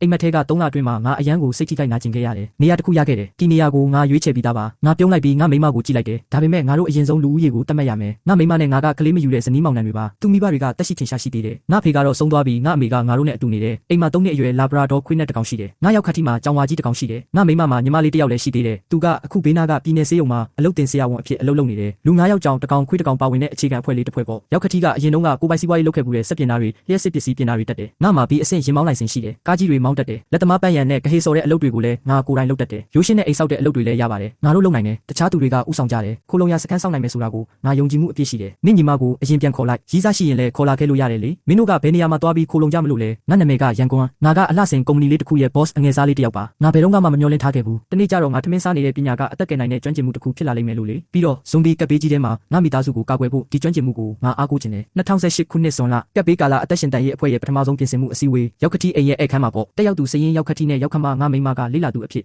်အစည်းအဝေးကိုတက်ရောက်တယ်အဆောက်အုံပုံစံချမ်းကိုမြေကြီးပေါ်မှာခင်းလိုက်တယ်ဒေါင်းတွေကိုဖက်နှက်တွေရေခွက်တွေကြောင်းနဲ့ခွေးတွေတုံးပြီးဖိထားလိုက်တယ်ပုံစံချမ်းကိုဖြန့်ချလိုက်တယ်ငါမိမကအစည်းအဝေးမှတ်တမ်းယူဖို့တက်ပလက်ကိုကင်ထားတယ် TV မျက်နှာပြင်မှာအဆောက်အုံရဲ့အတွင်းပိုင်းနဲ့အပြင်ပိုင်းပုံတွေလှည့်ပြနေတယ်လက်တော့ပေါ်မှာကသုံးဖက်မြင်အဆောက်အုံပုံစံငယ်ရှိတယ်ငါကပြစ်မှတ်ထားတဲ့အဆောက်အုံတွေဒါမှမဟုတ်ခံတက်တွေအကြောင်းရှင်းပြဖို့သူကိုတုံးပြီးဟန်ပြလိုက်တယ်အဲ့ဒါကလမ်းဆောင်ရဲ့အရှိတောင်ဘက်ထောက်မှာရှိတယ်2014ခုနှစ်မှာစတင်တည်ဆောက်ခဲ့တာ frame ဖွဲ့စည်းပုံကတန်ကူကွန်ကရစ်ကိုအခိုင်အမာလောင်းထည့်ထားတာအထက်9ထပ်မြင့်ပြီးကုန်တင်တက်လေကားနဲ့လူစီးတက်လေကား2ခုပါတယ်တစ်ထပ်စီရဲ့အကျယ်ဝန်းကစတူယန်မီတာ830ရှိတယ်အပေါ်ဆုံးထပ်မှာစတူယန်မီတာ640ကျဲတဲ့ခေါင်မိုးထပ်ပါသေးတယ်မူလဒီဇိုင်းကအေးခန့်နဲ့ရုံငန်းအဖြစ်သုံးဖို့စောက်ထားတာအဆင့်8ငလင်ကနေရခဲ့တဲ့တင်ငန်းစာတွေနဲ့တည်ဆောက်ထားတာအဆောက်အုံရဲ့ခိုင်ခန့်မှုကိုတမင်တက်ပုံမှုအဖြစ်တည်ဆောက်ထားတယ်တာမန်အေးခန့်တွေထက်ရာခိုင်နှုန်း20ပိုထူးတဲ့နေရံတွေနဲ့ကျမ်းပြင်တွေကြောင့်ဒီအဆောက်အုံကငလင်တန်ရိုက်ခတ်မှုတန်အပူတန်နဲ့အတန်လုံးနဲ့ဆွမ်းဆောင်ရည်တွေမှာအလွန်ကိုကောင်းမွန်တယ်ငါတုတ်ကိုကင်ပြီးစက်ခရင်ပေါ်ကိုထောက်ပြလိုက်တယ်မိသားစုတစ်ခုလုံးကိုရှင်းပြရမှာကတစိမ့်တစ်ပိုင်းပြီးစီးနေတဲ့အေးခန့်အပိုင်းကြောင့်ပဲရောက်ခတိကအဓိကအချက်တွေကိုထက်မြက်စွာသဘောပေါက်သွားတယ်အကယ်၍အဲ့ဒါကိုစောက်ပြီးသွားရင်အေးခန့်ထဲမှာအပူတန်နဲ့အတန်လုံးမှုကိစ္စတွေကိုစိတ်ပူစရာမလိုတော့ဘူးဒါပေမဲ့အေးခန့်ရဲ့လေဝင်လေထွက်ကခုနကပြောတဲ့ငွေတိုက်ခန်းလိုပဲပြဿနာရှိတယ်ပြီးတော့အေးခန့်ထဲမှာမီးအိတ်ဖွင့်သုံးဆွဲတာကလည်းအရန်ကိုအန္တရာယ်များတယ်အဲ့ဒါကအပိသက်ဆောင်မထားဘူး16ခုနှစ်တုန်းကအဆောက်အုံရဲ့အဓိကကိုယ်ထဲနဲ့ရေမီးအထောက်အကူပြုပစ္စည်းတွေတက်ဆင်ပြီးစီးခဲ့ပေမဲ့ဒီအဆောက်အုံကတကယ်တော့တရားမဝင်ဆောက်လုပ်ထားတာဖြစ်လို့ခွင့်ပြုချက်ရဖို့2နှစ်အချိန်ယူခဲ့ရတယ်ငါအတွင်းပိုင်းတပ်ပုံတွေကိုထုတ်ပြလိုက်တယ်တက်ဆိုင်တဲ့တပ်ပုံကိုရှာလိုက်တယ်ဓာတ်ပုံကိုလက်ညှိုးထိုးပြပြီးဆက်လက်မိတ်ဆက်ရှင်းပြလိုက်တယ်19ခုနှစ်မှာအေးခန်းကိုစတင်တည်ဆောက်ခဲ့တယ်အောက်ခြေမှာ90မီလီမီတာထူတဲ့ဘီလက်မြေကိုအသုံးပြုထားတယ်90မီလီမီတာထူတဲ့အပူကပြား200မီလီမီတာထူတဲ့အသားညက်အပူကဖွဲ့စည်းပုံနဲ့30မီလီမီတာထူတဲ့မီးခံကြောက်ကွမ်းအကန့်ဖွဲ့စည်းပုံတွေပါဝင်တယ်အသားညက်အပူကအလွှာတွေကြားထဲမှာအေးပေးစနစ်အတွက်ပိုက်တွေရှိတယ်ကိုတောင်ကိုတဲ့ပြီးစီးမှုက90ရာခိုင်နှုန်းလောက်ရှိတယ်ဒါပေမဲ့နိုက်ထရိုဂျင်အေးပေးစက်ပစ္စည်းတွေကမတက်ဆင်ရသေးခင်မှာပဲရောက်လာခဲ့တယ်ကုမ္ပဏီကအလုံးမလုံးပဲရန်နာထားလိုက်ရတယ် project ကိုရပ်ဆိုင်းလိုက်ရတယ်ဒီနေရာကမပြီးပြတ်သေးတဲ့အဆောက်အုံဖြစ်ပေမဲ့ရေနဲ့မီးတော့မရှိဘူးရောက်ခမကထွက်ပြေးဖို့စူးစမ်းနေတဲ့ကြောင်ဝါကြီးကိုပြန်ဆွဲထားလိုက်တယ်အသက်တရောလိုအပ်သလားတေချာပေါက်မလိုပါဘူးမနစ်ကစွမ်းအင်တစ်ကုန်တင်ရင်ကုမ္ပဏီတစ်ခုကိုရင်းနှီးမြှုပ်နှံဖို့ဆွဲဆောင်နိုင်ခဲ့တယ်သူတို့ကအေးခန့်အပိုင်းရဲ့အတန်လုံးနဲ့အာနိတင်ကိုသဘောကျသွားကြတယ်သူတို့ကဘက်ထရီပြားထုတ်လုပ်ဖို့တံပြားရိုက်စက်တွေကိုဝယ်ယူခဲ့ကြတယ်အတန်ကအရန်ကျယ်တယ်သူတို့ကအေးခန့် ရဲ့မပြီးပြတ်သေးတဲ့အပိုင်းကိုပြန်လည်မွမ်းမံခဲ့ကြတယ်ဖုံဆုပ်ဆက်တွေကိုလည်းတက်ဆင်ထားတယ်တပုံပြီးတပုံပေါ်လာတဲ့တပ်ပုံတွေကိုငါလက်ညှိုးထိုးပြလိုက်တယ်စွမ်းအင်တစ်လုပ်ငန်းတွေကနီးပညာအစမ်းတွေကိုလုပ်ရတာသဘောကျကြတယ်ငါကလည်းနီးပညာအစမ်းတွေလုပ်ရတာကိုသဘောကျတယ်ဒီအဆောက်အုံရဲ့ပထမထပ်ကကုန်တင်ကုန်ချလုပ်တဲ့စင်ကြံပဲဒုတိယထပ်ကရုံးခန်း area တတိယထပ်ရဲ့အထက်မှာပတင်းပေါက်တွေမရှိဘူးဒါကြောင့်သူတို့ကလျှက်စစ်ထုတ်နိုင်တဲ့ကမီယံမှန်ကွဲတွေနဲ့မှန်နံရံတစ်ခုကိုဖန်တီးခဲ့ကြတယ်တတိယထပ်အထက်ကအရှိအနောက်နဲ့တောင်ဘက်နံရံတွေအပြင်ခေါင်းမိုးထပ်ကိုပါဖုံးအုပ်ထားတယ်ထုတ်လုပ်လိုက်တဲ့လျှက်စစ်မီးကပစ္စမထက်မှာထားရှိတဲ့အာတွင်းထိန်းချုပ်ဆက်ကနေတဆင်သွားတယ်ဘိုး800 DC ပုံစံနဲ့တည်ငြိမ်တဲ့ DC လျှက်စစ်စွမ်းအင်ကိုထုတ်ပေးတယ်အဆောက်အုံကတစ်နှစ်ကိုလျှက်စစ်မီဂါဝတ်300ထုတ်လုပ်နိုင်ဖို့ဒီဇိုင်းဆွဲထားတယ်တေချာတာပေါ့အဲ့ဒါကအပြည့်အဝတော့မဖြစ်နိုင်ဘူးပြီးတော့အနာဂတ်မှာရာသီဥတုကလည်းအလွန်မင်းဆိုးရွားလာဦးမှာထုတ်လုပ်တဲ့လျှက်စစ်မီးရဲ့ရာခိုင်နှုန်း20လောက်ရရင်တော့ကျေးဇူးတင်ရမှာငါလက်ကိုဖြန့်ပြီးပြောလိုက်တယ်ရာခိုင်နှုန်း20လေလျှက်စစ်ဘယ်လောက်ရမလဲ60လေလိုင်းကျိုးဖြတ်တန်းမှုဆုံးရှုံးတာနဲ့ပိုအားမြင့်တင်မှုဆုံးရှုံးတာတွေကလျှက်စစ်40လောက်ရှိမယ်နောက်ထပ်30လောက်ရောသွားအောင်မယ်တရက်ကိုလျှက်စစ်ယူနစ်120အနည်းဆုံးယူနစ်30ထပ်တော့ပိုရမယ်လုံလောက်ပါတယ်အဖေကတွက်ချက်ကြည့်လိုက်တယ်ဒီလိုစဉ်းစားကြည့်ရအောင်ငါတို့ရဲ့အခက်အခဲကလျှက်စစ်မီးကိုတိုးလောင်ဖို့ပဲအဲ့ဒါကတကယ်ကိုမခက်ခဲပါဘူးအဆောက်အုံရဲ့မျက်နှာချင်းဆိုင်မှာသူတို့ရဲ့ပြခန်းငယ်လေးတစ်ခုရှိတယ်တံပတ်ခါကြရင်မော်တော်ကား3ဘက်ထရီပြားအစုံ9စုံနဲ့ဘက်ထရီမော်ဂျူး10ခုရောက်လာလိမ့်မယ်အဲ့ဒါကစုစုပေါင်းလျှက်စစ်ကီလိုဝတ်950အထိတိုးလောင်နိုင်တယ်လုံလောက်တိုးလောင်နိုင်တယ်လျှက်စစ်ဘယ်လောက်ထိထုတ်ပေးနိုင်မလဲကားဘက်ထရီတစ်အုပ်ကိုလဲအသုံးပြုနိုင်တဲ့ဘက်ထရီမော်ဂျူး6ခုအဖြစ်သုံးနိုင်တယ်တစ်ခုကိုအုပ်စုလိုက်သုံးလို့ရတယ်အဲ့ဒါကတိုးလောင်တာနဲ့အားပြန်ထုတ်ပေးတာကိုအလှည့်ကျလုပ်ပေးနိုင်တယ်လူတိုင်းခေါင်းညှိလိုက်ကြတယ်တက်တာရတဲ့တက်ပြင်းတစ်ချက်ချလိုက်မိတယ်လျှက်စစ်မီးရင်းမြစ်ကအဲ့ဒီမှာရှိနေပြီလျှက်စစ်တိုးလောင်ဖို့နီးလန်းလဲရှိတယ်အဲ့ဒီနောက်လျှက်စစ်မီးအသုံးပြုဖို့ကိစ္စပဲကျန်တော့တယ်အဆောက်အုံတစ်ခုလုံးရဲ့ဒီဇိုင်းဆွဲထားတဲ့လျှက်စစ်စွမ်းအားက400ကီလိုဝတ်ရှိတယ်တစ်ထပ်တဲ့အတွက်လျှက်စစ်စွမ်းအားက100ကီလိုဝတ်ရှိတယ်အဲ့ဒါကပိုတောင်ပိုနေသေးတယ်လို့ဆိုနိုင်ပေမဲ့ငါခေါင်းကုတ်လိုက်မိတယ်အဆောက်အုံထဲမှာရှိနေတဲ့လျှက်စစ်စနစ်တွေဖြစ်တဲ့ပါဝါလျှက်စစ်မီးလင်းရောင်အားကြီးနဲ့အပျော်လျှက်စစ်စနစ်တွေကိုငါတို့အသုံးပြုဖို့ကအခြေခံအားဖြင့်မဖြစ်နိုင်ဘူးအကြောင်းရင်းကလည်းအယိုးရှင်းဆုံးပဲစူညံတန်တဲ့စက်ပစ္စည်းတွေဟောင်းနှမ်းနေလို့ပဲငါစက်ရုံရဲ့အပေါ်စီးကနေရိုက်ထားတဲ့တပ်ပုံကိုပြောင်းပြလိုက်တယ်ခန်တက်ရဲ့ transformer တွေကနိုင်ငံတော်ရဲ့စီးမြင့်တွေနဲ့ကိုက်ညီတယ်အဲ့ဒါကိုနေရနာကမြေကွက်လက်မှာထားရှိထားတယ်ဓာတ်အားခွဲရုံလည်းအတူတူပဲအဲ့ဒါကစက်မှုလုပ်ငန်းသုံးစက်ရုံတစ်ခုဖြစ်နေလို့ပဲမီးသီးတွေကပောက်ကွဲမှုတန်ခံနိုင်တဲ့စွမ်းအားမြင့်မီးသီးတွေကိုတုံးထားတယ်တကယ်ကိုအရန်လင်းထိန်နေတာပဲအလင်းရောင်စနစ်ကိုတက်ဆင်ထားပေမဲ့လျှက်စစ်စားတယ်ပြီးတော့အဲ့ဒါကတကယ်ကိုထိုးမီးကြီးတွေဖြစ်နေတယ်ပြီးတော့ဒီမီးတွေကကိုယ်ပိုင်အပူထုတ်လွှတ်တဲ့စနစ်တွေလည်းပါသေးတယ်ဒါကြောင့်လက်ရှိလျှက်စစ်စနစ်ကိုသုံးမယ်ဆိုရင် transformer စူညံတန်မီးသီးတွေရဲ့စူညံတန်နဲ့ transformer ပျက်စီးမှုတွေရှိလာလိမ့်မယ်စူညံတန်ရှိရင်ဇွန်ဘီတွေနဲ့လူတွေကိုဆွဲဆောင်နိုင်တယ်စက်ပစ္စည်းကပျက်စီးသွားလိမ့်မယ်ငါတို့မှာပြင်ဆင်နိုင်တဲ့အရေးချင်းလည်းမရှိဘူးရောက်ခတိကခဏလောက်စဉ်းစားပြီးပြောတယ်ငါတို့မှာလုံလောက်တဲ့လျှက်စစ်ထုတ်လုပ်နိုင်စွမ်းနဲ့တိုးလောင်နိုင်စွမ်းရှိတယ်ဆိုရင်ကိုယ်ပိုင်လျှက်စစ်ပတ်လန်းကိုပဲတိစောက်လိုက်ကြရအောင်မှန်ကနေထုတ်တဲ့လျှက်စစ်ကိုအားသွင်းဆက်ကနေတဆင့်မော်တော်ကားဘက်ထရီအုပ်စုစီပို့ပေးမယ်အဲ့ဒီနောက်ဘက်ထရီရဲ့ပြင်ပအားထုတ်လုပ်မှုကနေတဆင့်သုံးဆွဲမယ်6ဘက်ထရီတစ်ခုစီကိုညီမျှသုံးဆွဲနိုင်ဖို့အချိန်ကိုက်လျှက်စစ်ဖြစ်တော့တဲ့ခလုတ်ဝယ်လို့ရမလားဆိုတာမင်းစဉ်းစားဖို့လိုမယ်ငါအမြန်ဖြစ်ဆွပြောလိုက်တော့ပညာတတ်ရောက်ခတိကြီးကခေါင်းငိတ်ထောက်ခံတယ်ငါမိမကလည်းအဲ့ဒါကိုမှတ်တမ်းတင်ထားလိုက်ပြီးလို့ငါ့ကိုအချက်ပြတယ်အရန်ကောင်းတယ်ငါတို့မှာဘက်ထရီအစုံ9စုံရှိတယ်အီးနစ်ပေါင်းစပ်မှု2စုံနဲ့အရန်တစ်စုံပေါ့တပြိုင်နက်တည်းလျှက်စစ်သုံးဆွဲမှုကို10ကီလိုဝတ်ထက်မပိုအောင်ထိန်းချုပ်ထားနိုင်တယ်ပေါ့လျှက်စစ်မီးကလုံခြုံပြီးတည်ငြိမ်လိမ့်မယ်လျှက်စစ်မီးပြဿနာပြေလည်သွားပြီးနောက်တစ်ခုကရေကိစ္စရေပြဿနာကိုအပိုင်း3ပိုင်းခွဲခြားစဉ်းစားတင်တယ်ရေရယူခြင်းတူလောင်ခြင်းနဲ့ရေဆိုးစွန့်ပစ်ခြင်းတို့ပဲဖြစ်တယ်ပထမဆုံးအချက်ကရေရယူခြင်းနဲ့တူလောင်ခြင်းစက်ပစ္စည်းတွေပဲကက်ရောဂါစတင်ဖြစ်ပွားပြီး10ရက်အကြာမှာရေနဲ့မီးပြတ်တောက်သွားခဲ့တယ်ပရောဂျက်ရှင်းလင်းချက်ထဲကိုငါပြန်ဝင်သွားပြီးရေထဲကငါးတကောင်လိုကျွမ်းကျင်နေတယ်လို့ခံစားလိုက်ရတယ်ရေပြတ်သွားပြီးတဲ့နောက်မိုးသေးထန်စွာရွာသွန်းမှုက73ရက်ကြာခဲ့တယ်မိုးသေးထန်စွာရွာသွန်းပြီးနောက်မိုးမရွာတဲ့ရက်ပေါင်း46ရက်ရှိလိမ့်မယ်ဆိုလိုတာကငါတို့အနည်းဆုံးရက်ပေါင်း60စာအတွက်ရေကိုတူလောင်ထားဖို့လိုတယ်ငါတို့ရဲ့လက်ရှိရေသုံးစွဲမှုအရာဆိုရင်ရေတန်43တန်လိုအပ်တယ်ဒီကိန်းကနန်းကအရန်များလုံးနေတယ်ရေတန်40ဝင်မဲ့ရေတိုင်ကြီးကဘယ်လောက်ကြီးမလဲဆိုတာပြောစရာတော့မလိုဘူးကျမ်းပြင်ကအဲ့ဒီအလေးချိန်ကိုခန္ဓာရည်ရှိမှာမဟုတ်ဘူးဟုတ်တယ်ဒါကြောင့်ရေချွေတာဖို့ရေကိုအဆင့်ဆင့်သုံးစွဲဖို့နဲ့ရေကိုပြန်လည်အသုံးပြုဖို့ဖြစ်နိုင်တဲ့အရာအလုံးကိုငါတို့လုပ်ရမယ်ညဘက်မှာအိမ်သုံးရေကိုဘယ်လိုချွေတာမလဲဆိုတာကိုမင်းတို့နှစ်ယောက်စဉ်းစားကြရောက်ကတိကနောက်ဆုံးဆုံးဖြတ်ချက်ချလိုက်တယ်မိမဖြစ်သူကစကားနားထောင်စွာနဲ့ကောင်းညိလိုက်တယ်အဲ့ဒါကောင်းတယ်သူမကငါ့ကိုလစ်လျူရှုအောင်ငါကစီစဉ်ထားရင်ဘယ်လိုလုပ်မလဲအဆောက်အုံထဲမှာရေ9တန်ဆန်းတဲ့တိုင်ကြီးနှလုံးရှိတယ်အဲ့ဒါတွေကိုထုတ်လုပ်ဖို့ရေတန့်အများကြီးလိုအပ်တယ်ဇူရီစက်ပစ္စည်းတွေရဲ့ရေတန့်စင်ထုတ်လုပ်နိုင်စွမ်းကလုံလောက်ပါတယ်ဒါပေမဲ့ဒီစက်ပစ္စည်းအစုံကပထမထပ်မှာရှိနေတာပိုက်တချို့ကိုငါဖြုတ်ပြီးအေးခန်း area ထဲမှာတွားထားမယ်ရေတန့်စင်စက်ပစ္စည်းတွေကိုသုံးလို့မရတော့ဘူးဆိုတဲ့အထင်မြင်မှအောင်ဖန်တီးရမယ်တနေ့ကငါတွေကိုငါမျိုးချလိုက်မိတယ်အဆောက်အုံရဲ့တောင်ဘက်ကပန်းကင်းထဲမှာရေတွင်းတွင်းကိုငါတွေ့ခဲ့တယ်အဲ့ဒါကရေစုပ်ဆက်တက်ထားတဲ့ရေတွင်းပဲပိုက်တွေကိုကြိုတင်မြုပ်နှံထားတယ်ရေထွက်ပေါက်ကိုရေပိုက်တွင်းထဲမှာဖွက်ထားတယ်ဒုတိယထပ်မှာထွက်ပေါက်တစ်ခုရှိတယ်မီတာ90ရှိတဲ့ရေစုပ်ဆက်အသေးလေးတစ်ခုကရေစုပ်ထုတ်နိုင်မယ်လို့ခန့်မှန်းရတယ်ငါဘေးတိုက်ပုံစံချမ်းကိုမဆွဲထုတ်ခင်မှာကုမ္ပဏီကစက်တွေကိုအေးခံဖို့မြေအောက်ရေကိုခိုးသုံးချင်ခဲ့တာဖြစ်ရမယ်ပိုက်ရဲ့ဒီနေရာကိုမှတ်သားလိုက်တယ်ပထမထပ်နဲ့ဒုတိယထပ်ကပိုက်တွင်းကိုငါလုံးဝပိတ်ဆို့ပစ်မယ်ပိုက်ကိုစတုတ်ထပ်အထိဆွဲဆန့်လိုက်မယ်ဒီရေတွင်းရေကိုသုံးဆွဲရေအဖြစ်အသုံးပြုမယ်ငါတို့တီချာစီရှူးစက်ပစ္စည်းတစ်ခုလိုအပ်တယ်ရေဘူးနှစ်ဘူးထဲမှာခရမ်းလွန်ရောင်ကြီးပိုးတက်မီးသီးတွေကိုလည်းတက်ဆင်တင်တယ်တိုင်ကီထဲကရေကိုအချိန်မရွေးပိုးတက်ပါနောက်ဆုံးတော့ရေဆိုးဆုံးပြစ်မှုကိစ္စကြံတယ်ဒါကတကယ်ကိုကြီးမားတဲ့ပြဿနာပဲလူတစ်ယောက်ကတစ်နေ့ကိုအမိုက်2ကီလိုဂရမ်ထုတ်လုပ်တယ်ဒါကလစ်လျူရှုထားလို့မရနိုင်တဲ့ပြဿနာတစ်ခုပဲ C1 နဲ့အိမ်သုံးရေဆိုးတွေကိုတီချာခွဲထားရမယ်စီးသွားဖို့အတွက်အာဗီကာ3အိမ်သာကိုသုံးမယ်ဆွေးမြင့်စေတဲ့ပျော်ရည်နဲ့ပေါင်းဆက်ပြီးရေဆိုးတိုင်ကြီးအမဲကိုနှစ်ထပ်ဖွဲ့စည်းပုံလုပ်မယ်ဘေးကင်းလုံခြုံတယ်လို့အတည်ပြုပြီးမှဗဟိုပြုစွန့်ပစ်မယ်ရေတွင်းတွေကတစ်ခုကိုပဲရေဆိုးပိုက်တွေအတွက်သုံးမယ်တစ်ဖက်မှာရှိတဲ့ပိုက်တွင်းတွေကပိုက်က6တွေ့နေစေပဲခြေတစ်ဖက်ကခွေးကိုကန်ဖယ်လိုက်တယ်ပိုက်တွင်းပေါ်ကိုဖိချလိုက်တယ်အိမ်သုံးရေဆိုးတွေကိုအပိုင်း2ပိုင်းခွဲခြားထားတယ်တိုင်ကြီးတွေထဲမှာစုဆောင်းထားတဲ့မီးပိုချောင်အမိုက်နဲ့စီပါတဲ့ရေဆိုးတွေကိုစီနဲ့ရေခွဲခြားတဲ့စက်ကနေတဆင့်စစ်ထုတ်မယ်ကြံတဲ့ရေနဲ့တခြားအိမ်သုံးရေဆိုးတွေကိုစုဆောင်းတူလောင်ထားမယ်မိုးရွာတဲ့အခါအဲ့ဒါကိုမြို့ပြရေဆိုးပိုက်ကွန်ရက်ထဲကိုတိတ်တဆိတ်ဆုံးပစ်မယ်ခွေးကိုနှစ်သိမ့်ဖို့ဘီစကွတ်တစ်ခုပစ်ကျွေးလိုက်တယ်ရေဆိုးဆုံးပစ်ခြင်းရဲ့တော့ချက်ကလှုပ်ဝက်မှုနဲ့တိတ်ဆိတ်မှုပဲဒီအပိုင်းကိုရေချွေတာရေးရေပြန်လဲအသုံးပြုရေးတို့နဲ့ပေါင်းဆက်လိုက်ရင်ရေဆိုးပမာဏကိုအနည်းဆုံးဖြစ်အောင်လျှော့ချနိုင်ပြီးကိုယ်နေရာပေါ်တွင်မဲ့အန္တရာယ်ကိုလျှော့ချနိုင်တယ်ရောက်ခတိကအရန်တတိထားတတ်တယ်ရေဆိုးပိုက်နှစ်ခုကတစ်ခုနဲ့တစ်ခုဆက်သွယ်နေတာလားလို့သူကမေးတယ်အဲ့ဒါတွေကအပြန်လန်ဆက်သွယ်မှုမရှိ မရှိဘူးမိလာကန်တောင်မှမဆက်သွယ်ဘူးပိုက်တွင်းကိုပိတ်ဆို့တဲ့အခါအဲ့ဒီပိုက်တွင်းကိုရေမြုပ်ပစ္စည်းတွေနဲ့ဖြည့်ထားတင်တယ်ပိုက်ထဲမှာရေဆိုးစီးစင်းတဲ့ပဲ့တင်တန်းမထွက်အောင်စူးစမ်းပြီးကာကွယ်ရမယ်အင်းလေအဖေကပဲအမြဲတမ်းစစ်စစ်ဆက်ဆက်တွေးတောတတ်တာပါကျွန်တော်တကယ်ကိုလက်ခံယုံကြည်သွားပြီးဒင်းတောင်လူခေါ်ကောင်းလောင်းတန်မြည်လာတယ်ငါအမေရောက်လာပြီးသူမဝဲလာတဲ့တရေစာတွေနဲ့တကားပေါက်ကနေဝင်လာတာကိုစောင့်ကြည့်နေလိုက်တယ်ရောက်ခမကသူမရဲ့ခေါင်းကိုပုတ်လိုက်တယ်အမွှာနှစ်ယောက်လိုတချင်းဆိုရင်စကားပြောနေကြတယ်ထမင်းစားဖို့တောင်မေးနေကြတယ်မိဖို့ကြောင့်တဲကိုမြန်သွားပေါင်းအိုးတဲကထမင်းကိုစပွဲပေါ်တင်လိုက်မင်းတို့လာပြီးထမင်းစားကြတော့လို့ပြောတယ်ထမင်းစားရင်စကားပြောကြတယ်ငါအမေကနားမလည်နိုင်ဖြစ်နေတယ်မင်းတို့ဘာတွေလုပ်နေကြတာလဲထမင်းစားဖို့တောင်ဂယုမဆိုင်နိုင်ကြဘူးငါမိမကငါအမေကိုရှင်းပြဖို့ကြိုးစားတယ်ငါသူမကိုတားလိုက်တယ်ဘာမှမဟုတ်ပါဘူးဒီနွေရာသီလေးလို့ငါပြောလိုက်တယ်မိသားစုနဲ့အားလည်းရအပန်းဖြေခီးထွက်ဖို့စဉ်းစားနေတာရက်အနှဲငယ်လောက်သွားစောကြမလို့ကောင်းပါပြီလေနေနဲ့နေမိဘတွေပဲနေရာတစ်ခုရွေးလိုက်ကြသူတို့ရဲ့အကြံဉာဏ်တွေကိုနားထောင်လိုက်နေရာကတော့မဆုံးဖြတ်ရသေးဘူးငါရဲ့စီစဉ်မှုတွေကိုပဲနားထောင်လိုက်ပါငါအမေကငါမိမကိုမေးတယ်နင့်ညီမကိုပါပြန်ခေါ်ပြီးအတူတူသွားကြလေတဲ့ကောင်းတယ်လေအမေအစားအသောက်တွေအားလုံးစပွဲပေါ်ရောက်နေတာကိုငါအမေမြင်တယ်ရောက်ခမကိုနှုတ်ဆက်ပြီးတဲ့နောက်သူမကရင်ပြင်ကခုံပွဲသွားဖို့ထွက်သွားတယ်ငါမိမကနားမလည်နိုင်ဖြစ်နေတယ်နင့်အမေကိုဘာလို့အမှန်တိုင်းမပြောတာလဲလို့သူမကမေးတယ်ဘာလို့လဲဆိုတော့သူကပြည်သူတွေအတွက်အနှစ်90တိုင်တိုင်အမှုထမ်းခဲ့တဲ့ဝါရင်အလုပ်သမားတစ်ယောက်ဖြစ်နေလို့ပဲဆိုဖာပေါ်ကဖုန်းမြည်လာတယ်စာတို့တစောင်းဝင်လာတယ်မိမဖြစ်သူကဖုန်းကိုကောက်ကင်ဖို့ပြေးသွားတယ် message ကိုဘယ်သူပို့လာလဲလို့ကြည့်လိုက်တယ်ငါပေါက်စီတွေကိုကောက်ကင်လိုက်တယ်ကလေးမနေနဲ့ဘယ်ညီမလေးရဲ့ကိုရေးကိုတာအချက်လက်တွေကိုငါမြင်သွားမှာကိုမကြောက်ဘူးလားဝက်သားသုံးထပ်သားတစ်ဖက်ကိုပါဇက်ထဲထည့်လိုက်တယ်တခိုက်လိုက်တယ်ကိုက်လိုက်တဲ့အကြောင်းတွေထဲကနေအရေးတွေပန်းထွက်လာတယ်အရသာရှိတဲ့ sauce ကပါဇက်တစ်ခုလုံးကိုလွှမ်းမိုးသွားတယ်ခပ်ပူပူအရေးလေးကအနှဲငယ်တူးနေတဲ့ရနက်လေးရနေတယ်မေးရဲ့တုတ်ပြန်မှုရဲ့အရသာကအရန်ကိုဆွဲလန်းစေတယ်တပြင်းချပြီးလေးမုတ်ထုတ်လိုက်ပြီးနောက်ဒီပထမဆုံးတစ်လုံးရဲ့မွေးကြိုင်မှုကိုမူရစ်ဖွယ်ရာခံစားလိုက်တယ်အပြေဝအနားယူအပန်းဖြေနေတယ်လို့ပဲမိမဖြစ်သူစီကနေအတန်ကျဲကြီးနဲ့အော်ဟစ်တန်ထွက်ပေါ်လာတယ်ငါရုတ်တရက်ခေါင်းလဲကြည့်လိုက်တ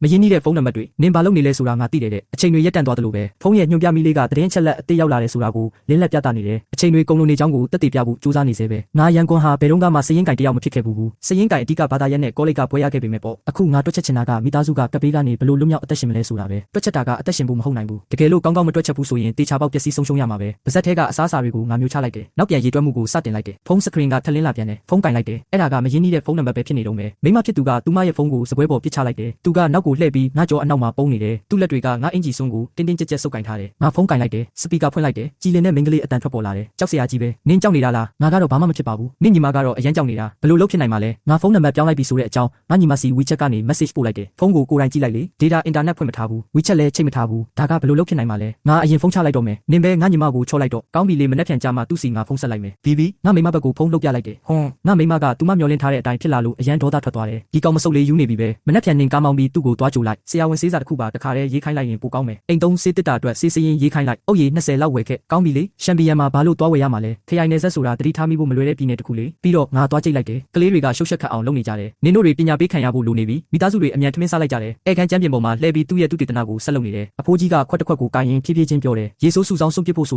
တာတကယ်တော့အဲ့ဒီလောက်မရိုးရှင်းဘူးအညစ်အကြေးတွေကတော့ပြောရလွယ်ပါသေးတယ်ခွဲခြားစစ်ထုတ်တဲ့စက်တွေကိုလုံလုံလောက်တိုင်းတာတွက်ချက်ထားဖို့ပဲလိုတယ်အကျွင်းအကြံတွေနဲပါလိမ့်မယ်အဲ့ဒါတွေအားလုံးကိုမေလာကန်နဲ့စွန့်ပစ်ရမယ်မေလာကန်ကိုဖုံးကွယ်ထားရမယ်နောက်လာမယ့်နှစ်အနည်းငယ်အတွင်းမေလာကန်ရှင်းလင်းဖို့စဉ်းစားတဲ့အခါတစုံတစ်ယောက်ကတတိထားမိသွားတာမျိုးမဖြစ်အောင်ရှောင်ရှားရမယ်ဒီဇိုင်းညွှန်းကိန်းတွေအရဒီမေလာကန်ရဲ့သတ်မှတ်ထားတဲ့ရှင်းလင်းရေးကာလက7နှစ်လဖြစ်တယ်လူ30စံနှုန်းအရဆိုရင်လူ200ရဲ့လိုအပ်ချက်ကိုဖြည့်ဆည်းပေးနိုင်ပြီးအခုငါတို့မှာလူ6ယောက်ပဲရှိတယ်ဆိုလိုတာကအနှစ်30လောက်အထိအဲ့ဒါကိုရှင်းလင်းဖို့စဉ်းစားစရာမလိုဘူးငါရိုးရိုးရှင်းရှင်းပဲတွက်ကြည့်လိုက်တယ်သူတို့အတွက်ကြတော့ရောရောက်ခမကကြောင်နဲ့ခွေးကိုလက်ညှိုးထိုးပြတယ်ခွေးတွေအတွက်ကတော့ပြဿနာမရှိပါဘူးခွေးအိမ်သားထဲမှာဆွေးမိပစ္စည်းလွယ်တဲ့ပျော်ရည်ကိုသုံးလို့ရတယ်ငါ့ကိုအရင်စပြီးအနိုင်ကျင့်ဖို့လုပ်နေတဲ့ခွေးကိုငါတွန်းဖယ်လိုက်တယ်ကြောင်တွေကတော့နည်းနည်းပြဿနာရှိတယ်ကြောင်ချေးတွေကဆွေးမိပစ္စည်းနိုင်ပေမဲ့ကြောင်တဲ့အမျိုးအစားအားလုံးကဆွေးမိပစ္စည်းနိုင်တာမဟုတ်ဘူးကီကူဇာထရက်ပြီးကြောင်တဲ့အိမ်သားထဲကိုရင်းထိုးလျှောက်သွားတာကိုငါတို့စောင့်ကြည့်နေလိုက်တယ်ပြောရမယ်ဆိုရင်ပေါင်20နီးပါးရှိတဲ့ဒီကြောင်ဝါတို့ကြီးကတကယ်ကိုစစ်သူကြီးတယောက်ရဲ့ဟန်ပန်မျိုးရှိပြီးမျက်လုံးကိုပြင်းပြင်းတွဲမေးကြည့်တတ်တယ်ဒီချိန်နှချောင်းကျနစုကသူ့ကိုစိုက်ကြည့်နေတာကိုမြင်တော့အထင်သေးတဲ့ပုံစံနဲ့နှုတ်ခမ်းဆူပြတယ်သူ့ဘာသာသူအပြုတ်မှုအစုံလင်ကိုပြင်းမြောက်အောင်လုပ်တယ်တဲ့အိမ်သားတွေကထွက်လာတဲ့အစာစားတဲ့ဆိုဖာပေါ်ခုံတက်ပြီးတက်တောင့်တက်တာလဲနေလိုက်တယ်ဆွေးမြစ်ပျက်စီးလွယ်တဲ့ကြောင်တဲရှာတွေ့နိုင်ရင်တော့ကီကူဇာကိုခေါ်သွားတာအကောင်းဆုံးပဲရောက်ခမရဲ့အတန်ကတိုးရှာတက်နေတယ်ငါကီကူဇာကိုတစ်ချက်ကြည့်လိုက်တယ်သူကရှင်ပေါ်မှာတက်တောင့်တက်တာလဲနေပြီးသူ့မွေးတွေကိုရှာနေလျက်နေတယ်ငါတငယ်ချင်းတွေကိုငါအသေးချာပြောလိုက်တယ်မှန်ကန်တဲ့ကြောင်တဲရှာတွေ့နိုင်ရင်ပေါ့ရှာတွေ့နိုင်ရင်တော့သူ့ကိုခေါ်သွားပါဒါပေမဲ့တကယ်လို့ရှာမတွေ့နိုင်ရင်တော့အိမ်မှာအစားအစာနဲ့ရေတွေပို့ပြီးပြင်ဆင်ထားခဲ့လိုက်သူ့ဘာသာသူကန်ကြမကိုပဲရင်ဆိုင်ပါစီတော့စကားပြောလို့လည်းပြီးရောဆိုဖာရဲ့အခြားတစ်ဖက်ကနေမျက်လုံးတစ်စုံကကြည့်နေတယ်လို့ငါခံစားလိုက်ရတယ်ငါစိတ်လှုပ်ရှားသွားတယ်အဲ့ဒီဘက်ကိုကြည့်ဖို့ကောင်းနေလိုက်တယ်ရေဆိုးစွန့်ပြစ်မှုအကြောင်းပြောပြီးတဲ့နောက်မှာတော့ကီကူဇာကသူ့လက်တွေကိုအေးစစ်တက်တာစွာလျက်နေတော့မယ်နောက်ထပ်အဓိကအာရုံစိုက်ရမှာကအဆိုင်ခဲအမိုက်စွန့်ပြစ်မှုပဲဒါကဖိုရန်ဆောင်းပါတစ်ပုတ်ပါငါဖိုရန်ဆောင်းပါအပုတ်100နီးပါးလောက်ကိုလှန်လော့ဖတ်ရှုခဲ့ပြီးပြန်လည်သုံးသပ်ရရင်အထူးသဖြင့်စာရေးဆရာအများစုကပစ္စည်းတွေတူလောင်ကြတဲ့အခါဖြည့်ရှင်းရမယ့်ပြဿနာကိုဘယ်သူမှမမြင်ကြဘူးငါကလည်းကြိုတင်ထုတ်ပိုးထားတဲ့အစားအစာတွေတရေစာတွေပလင်းတို့ရည်နဲ့အချိုရည်တွေကိုတူလောင်ရတာသဘောကျတယ်ရေဘူးရအစားအစာတွေအတွက်ထုတ်ပိုးမှုအချိုး150တိုးချက်မှုအချိုး3အချိုး100ဆိုရင်ကုဗမီတာ150ထပ်ပိုတဲ့တူလောင်မှု area ရှိတဲ့သူတွေအတွက်တစ်နှစ်အတွင်းမှာအဲ့ဒါက plastic 8ကုဗမီတာ3ခုထပ်မကနဲ့ဝိုင်းရံပိတ်ဆို့သွားလိမ့်မယ်ပြီးတော့ plastic 8တွေကငြင်းငြင်းတက်တက်အထက်လိုက်ရှိနေမှာမဟုတ်ဘူးထုတ်ပိုးမှုထဲမှာတေချာပေါက်ပါလာမဲ့အစားအစာအကျွင်းကြံတွေအကြောင်းပြောစရာတော့မလိုဘူးအရည်တွေကပုတ်တိုးပျက်စီးသွားလိမ့်မယ်အဲ့ဒီအချိန်ကျရင်အခန်းထဲမှာဇွန်ဘီတွေတောင်မင်းကိုလာကိုက်ချင်မှာမဟုတ်ဘူးအနည်းဆုံးတော့တူလောင်တဲ့အခါထုတ်ပိုးမှုတွေကရှောင်လွှဲလို့မရနိုင်တဲ့အတွက်အဆိုင်ခဲအမိုက်ဆိုတာဘယ်တော့မှမပေါ်လာဘူးဆိုတာမဖြစ်နိုင်ဘူးခရူးအိမ်လိုပုံကွယ်နေထိုင်တဲ့အချိန်ပိုရှည်လာတာနဲ့အမျှပစ္စည်းတွေကို စက်တိုက်သုံးဆွဲလာတာနဲ့အမျှအဆိုင်ခဲအမိုက်တွေကလည်းပိုပြီးများလာလိမ့်မယ်ဒီအမိုက်တွေကိုဒီအတိုင်းပစ်ထားလို့မရသလိုဓာတ်ရိုက်ဆုပ်ပစ်လိုက်လို့လည်းမရဘူးပထမနီလန်ကခိုးလုံးရစခန်းရဲ့နေထိုင်မှုပတ်ဝန်းကျင်ကိုဓာတ်ရိုက်ဖျက်ဆီးပစ်လိမ့်မယ်ဒုတိယနီလန်ကဇွန်ဘီတွေကိုဆွဲဆောင်ရုံသာမကဘ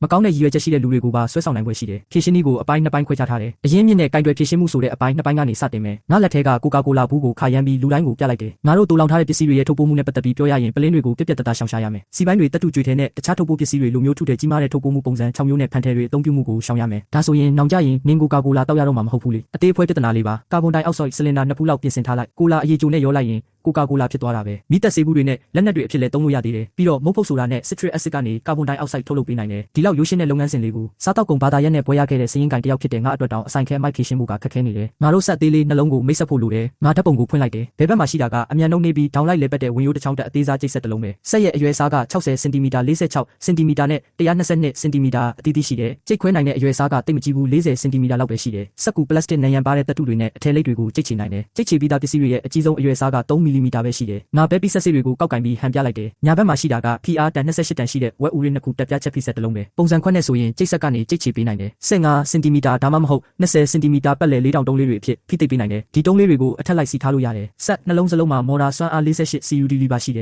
်ပုံစံချမ်းကိုဆွဲယူပြီးစတုထထက်ကထောက်တနေရာကိုလက်ညှိုးထိုးပြလိုက်တယ်ဒီနေရာကပိုင်ရှင်စီစဉ်ထားတဲ့အဝတ်အိတ်နေရာပဲလျှက်စစ်တန်လိုက်ဖုံဆုပ်ဆက်ထားရှိမဲ့နေရာပေါ့ရုံးခန်းတွေနဲ့အပူပစ္စည်းထားဖို့တုံးတဲ့အခန်းငယ်အနည်းငယ်ရှိတယ်တူလောင်ယုံတွေပေါ့ဖိသိပ်ထားတဲ့အုတ်ခဲတုံးတွေကိုအထဲမှာတင်စီထားလိုက်15ဝက်ခရမ်းလွန်အိုဇုံမီဒီ9လုံးကို E6 အပိုင်းတွေနဲ့တက်ဆင်ထားတယ်အခန်းတစ်ခန်းလုံးကိုအိုဇုံနဲ့ခရမ်းလွန်ရောင်ခြည်တွေပြည့်နေနေစေမယ်အဲ့ဒါကဘက်တီးရီးယားနဲ့အဏုဇီဝပိုးမွှားတွေပေါက်ပွားမှုကိုအများဆုံးကန့်သက်ပေးနိုင်တယ်ငါတွက်ချက်ကြည့်လိုက်တယ်ငါတို့6ယောက်ရှိတယ်တစ်လကိုအဆိုင်ခဲအမိုက်3.2ကူးပမီတာလောက်ထွက်လိမ့်မယ်စက်ပစ္စည်းတွေရဲ့ပြုပြင်ထိန်းသိမ်းရလွယ်ကူမှုကရောဘယ်လိုနေလဲအပြေအဝစက်မှုသဘောတရားဖွဲ့စည်းပုံပဲအခြေခံအားဖြင့်စားကစ်ပြားတွေလုံးဝမပါဘူးပုံပဲပစ္စည်းလွယ်တဲ့အစိပ်ပိုင်းတွေလည်းမရှိဘူးအားလုံးကခိုင်မာတောင့်တင်းတဲ့တတုပစ္စည်းတွေကြီးပဲဝက်ဥတွေကလည်းစံတက်မှတ်ချက်နဲ့ကိုက်ညီတယ်စံတက်မှတ်ချက်မဟုတ်တဲ့အစိပ်ပိုင်းတွေကလည်းအလွယ်တကူမကျိုးပဲနိုင်တဲ့တတုတုံးတွေပဲမော်တာကိုတော့အပူဆောင်ထားရမယ်ငါကအနှေးလေတဲ့စက်ပစ္စည်းတွေကိုပဲရွေးချယ်ထားတာအချိန်ကုန်ပေမဲ့အတန်တော့တိတ်ဆိတ်တယ်အလုပ်လုပ်တဲ့စူညံတန်က80ဒက်ဆီဘယ်လောက်ပဲရှိတယ်ရောက်ကတိကအရန်ကိုကျဉ်းနေသွားတယ်သူတို့ကတစ်သားပြားတွေနဲ့အတန်လုံးခွန်းတွေတုံးပြီးအကာရန်တစ်ခုလောက်ကြတယ်ပြဿနာမရှိပါဘူးနောက်ဆုံးအနေနဲ့လေထွက်ပေါက်ကိစ္စပဲဒါကနှိုင်းရှင်ကြည့်ရင်အလွယ်ကူဆုံးပဲဒီအဆောက်အုံရဲ့တတိယထပ်နဲ့ပစ္စမထက်တွေကမူလကလေးကရှိနေခဲ့တာအဲ့ဒါတွေအားလုံးကတိတိကျကျတိဆောက်ထားတဲ့အေးခန်းတွေပဲစတုထထက်ကအေးခန်းကထောက်တနေရာမှာမပြီးပြတ်သေးဘူးအခုတော့အဲ့ဒီနေရာကအိတ်ဖုံဆုပ်ဆက်နဲ့လျှက်စစ်တန်လိုက်ဖုံဆုပ်ဆက်တွေထားရှိမဲ့နေရာဖြစ်နေပြီပစ္စမထက်မှာဒီနေရာကိုဆက်သွယ်လို့ရတဲ့ပိုက်တွေရှိပြီးအဲ့ဒီပိုက်တွေထဲမှာအတန်တိတ်ကရိယာတွေပါဝင်တယ်လေဝင်လေထွက်နဲ့စူညံတန်ကာကွယ်ရေးကပြဿနာရှိတဲ့ကိစ္စတွေပဲဖုံဆုပ်စနစ်တစ်ခုလုံးရဲ့ပြင်ပအစိပ်ပိုင်းပဲအဲ့ဒါကလျှက်စစ်တန်လိုက်ဖုံဆုပ်လိုင်းကောင်းတစ်ခုပဲ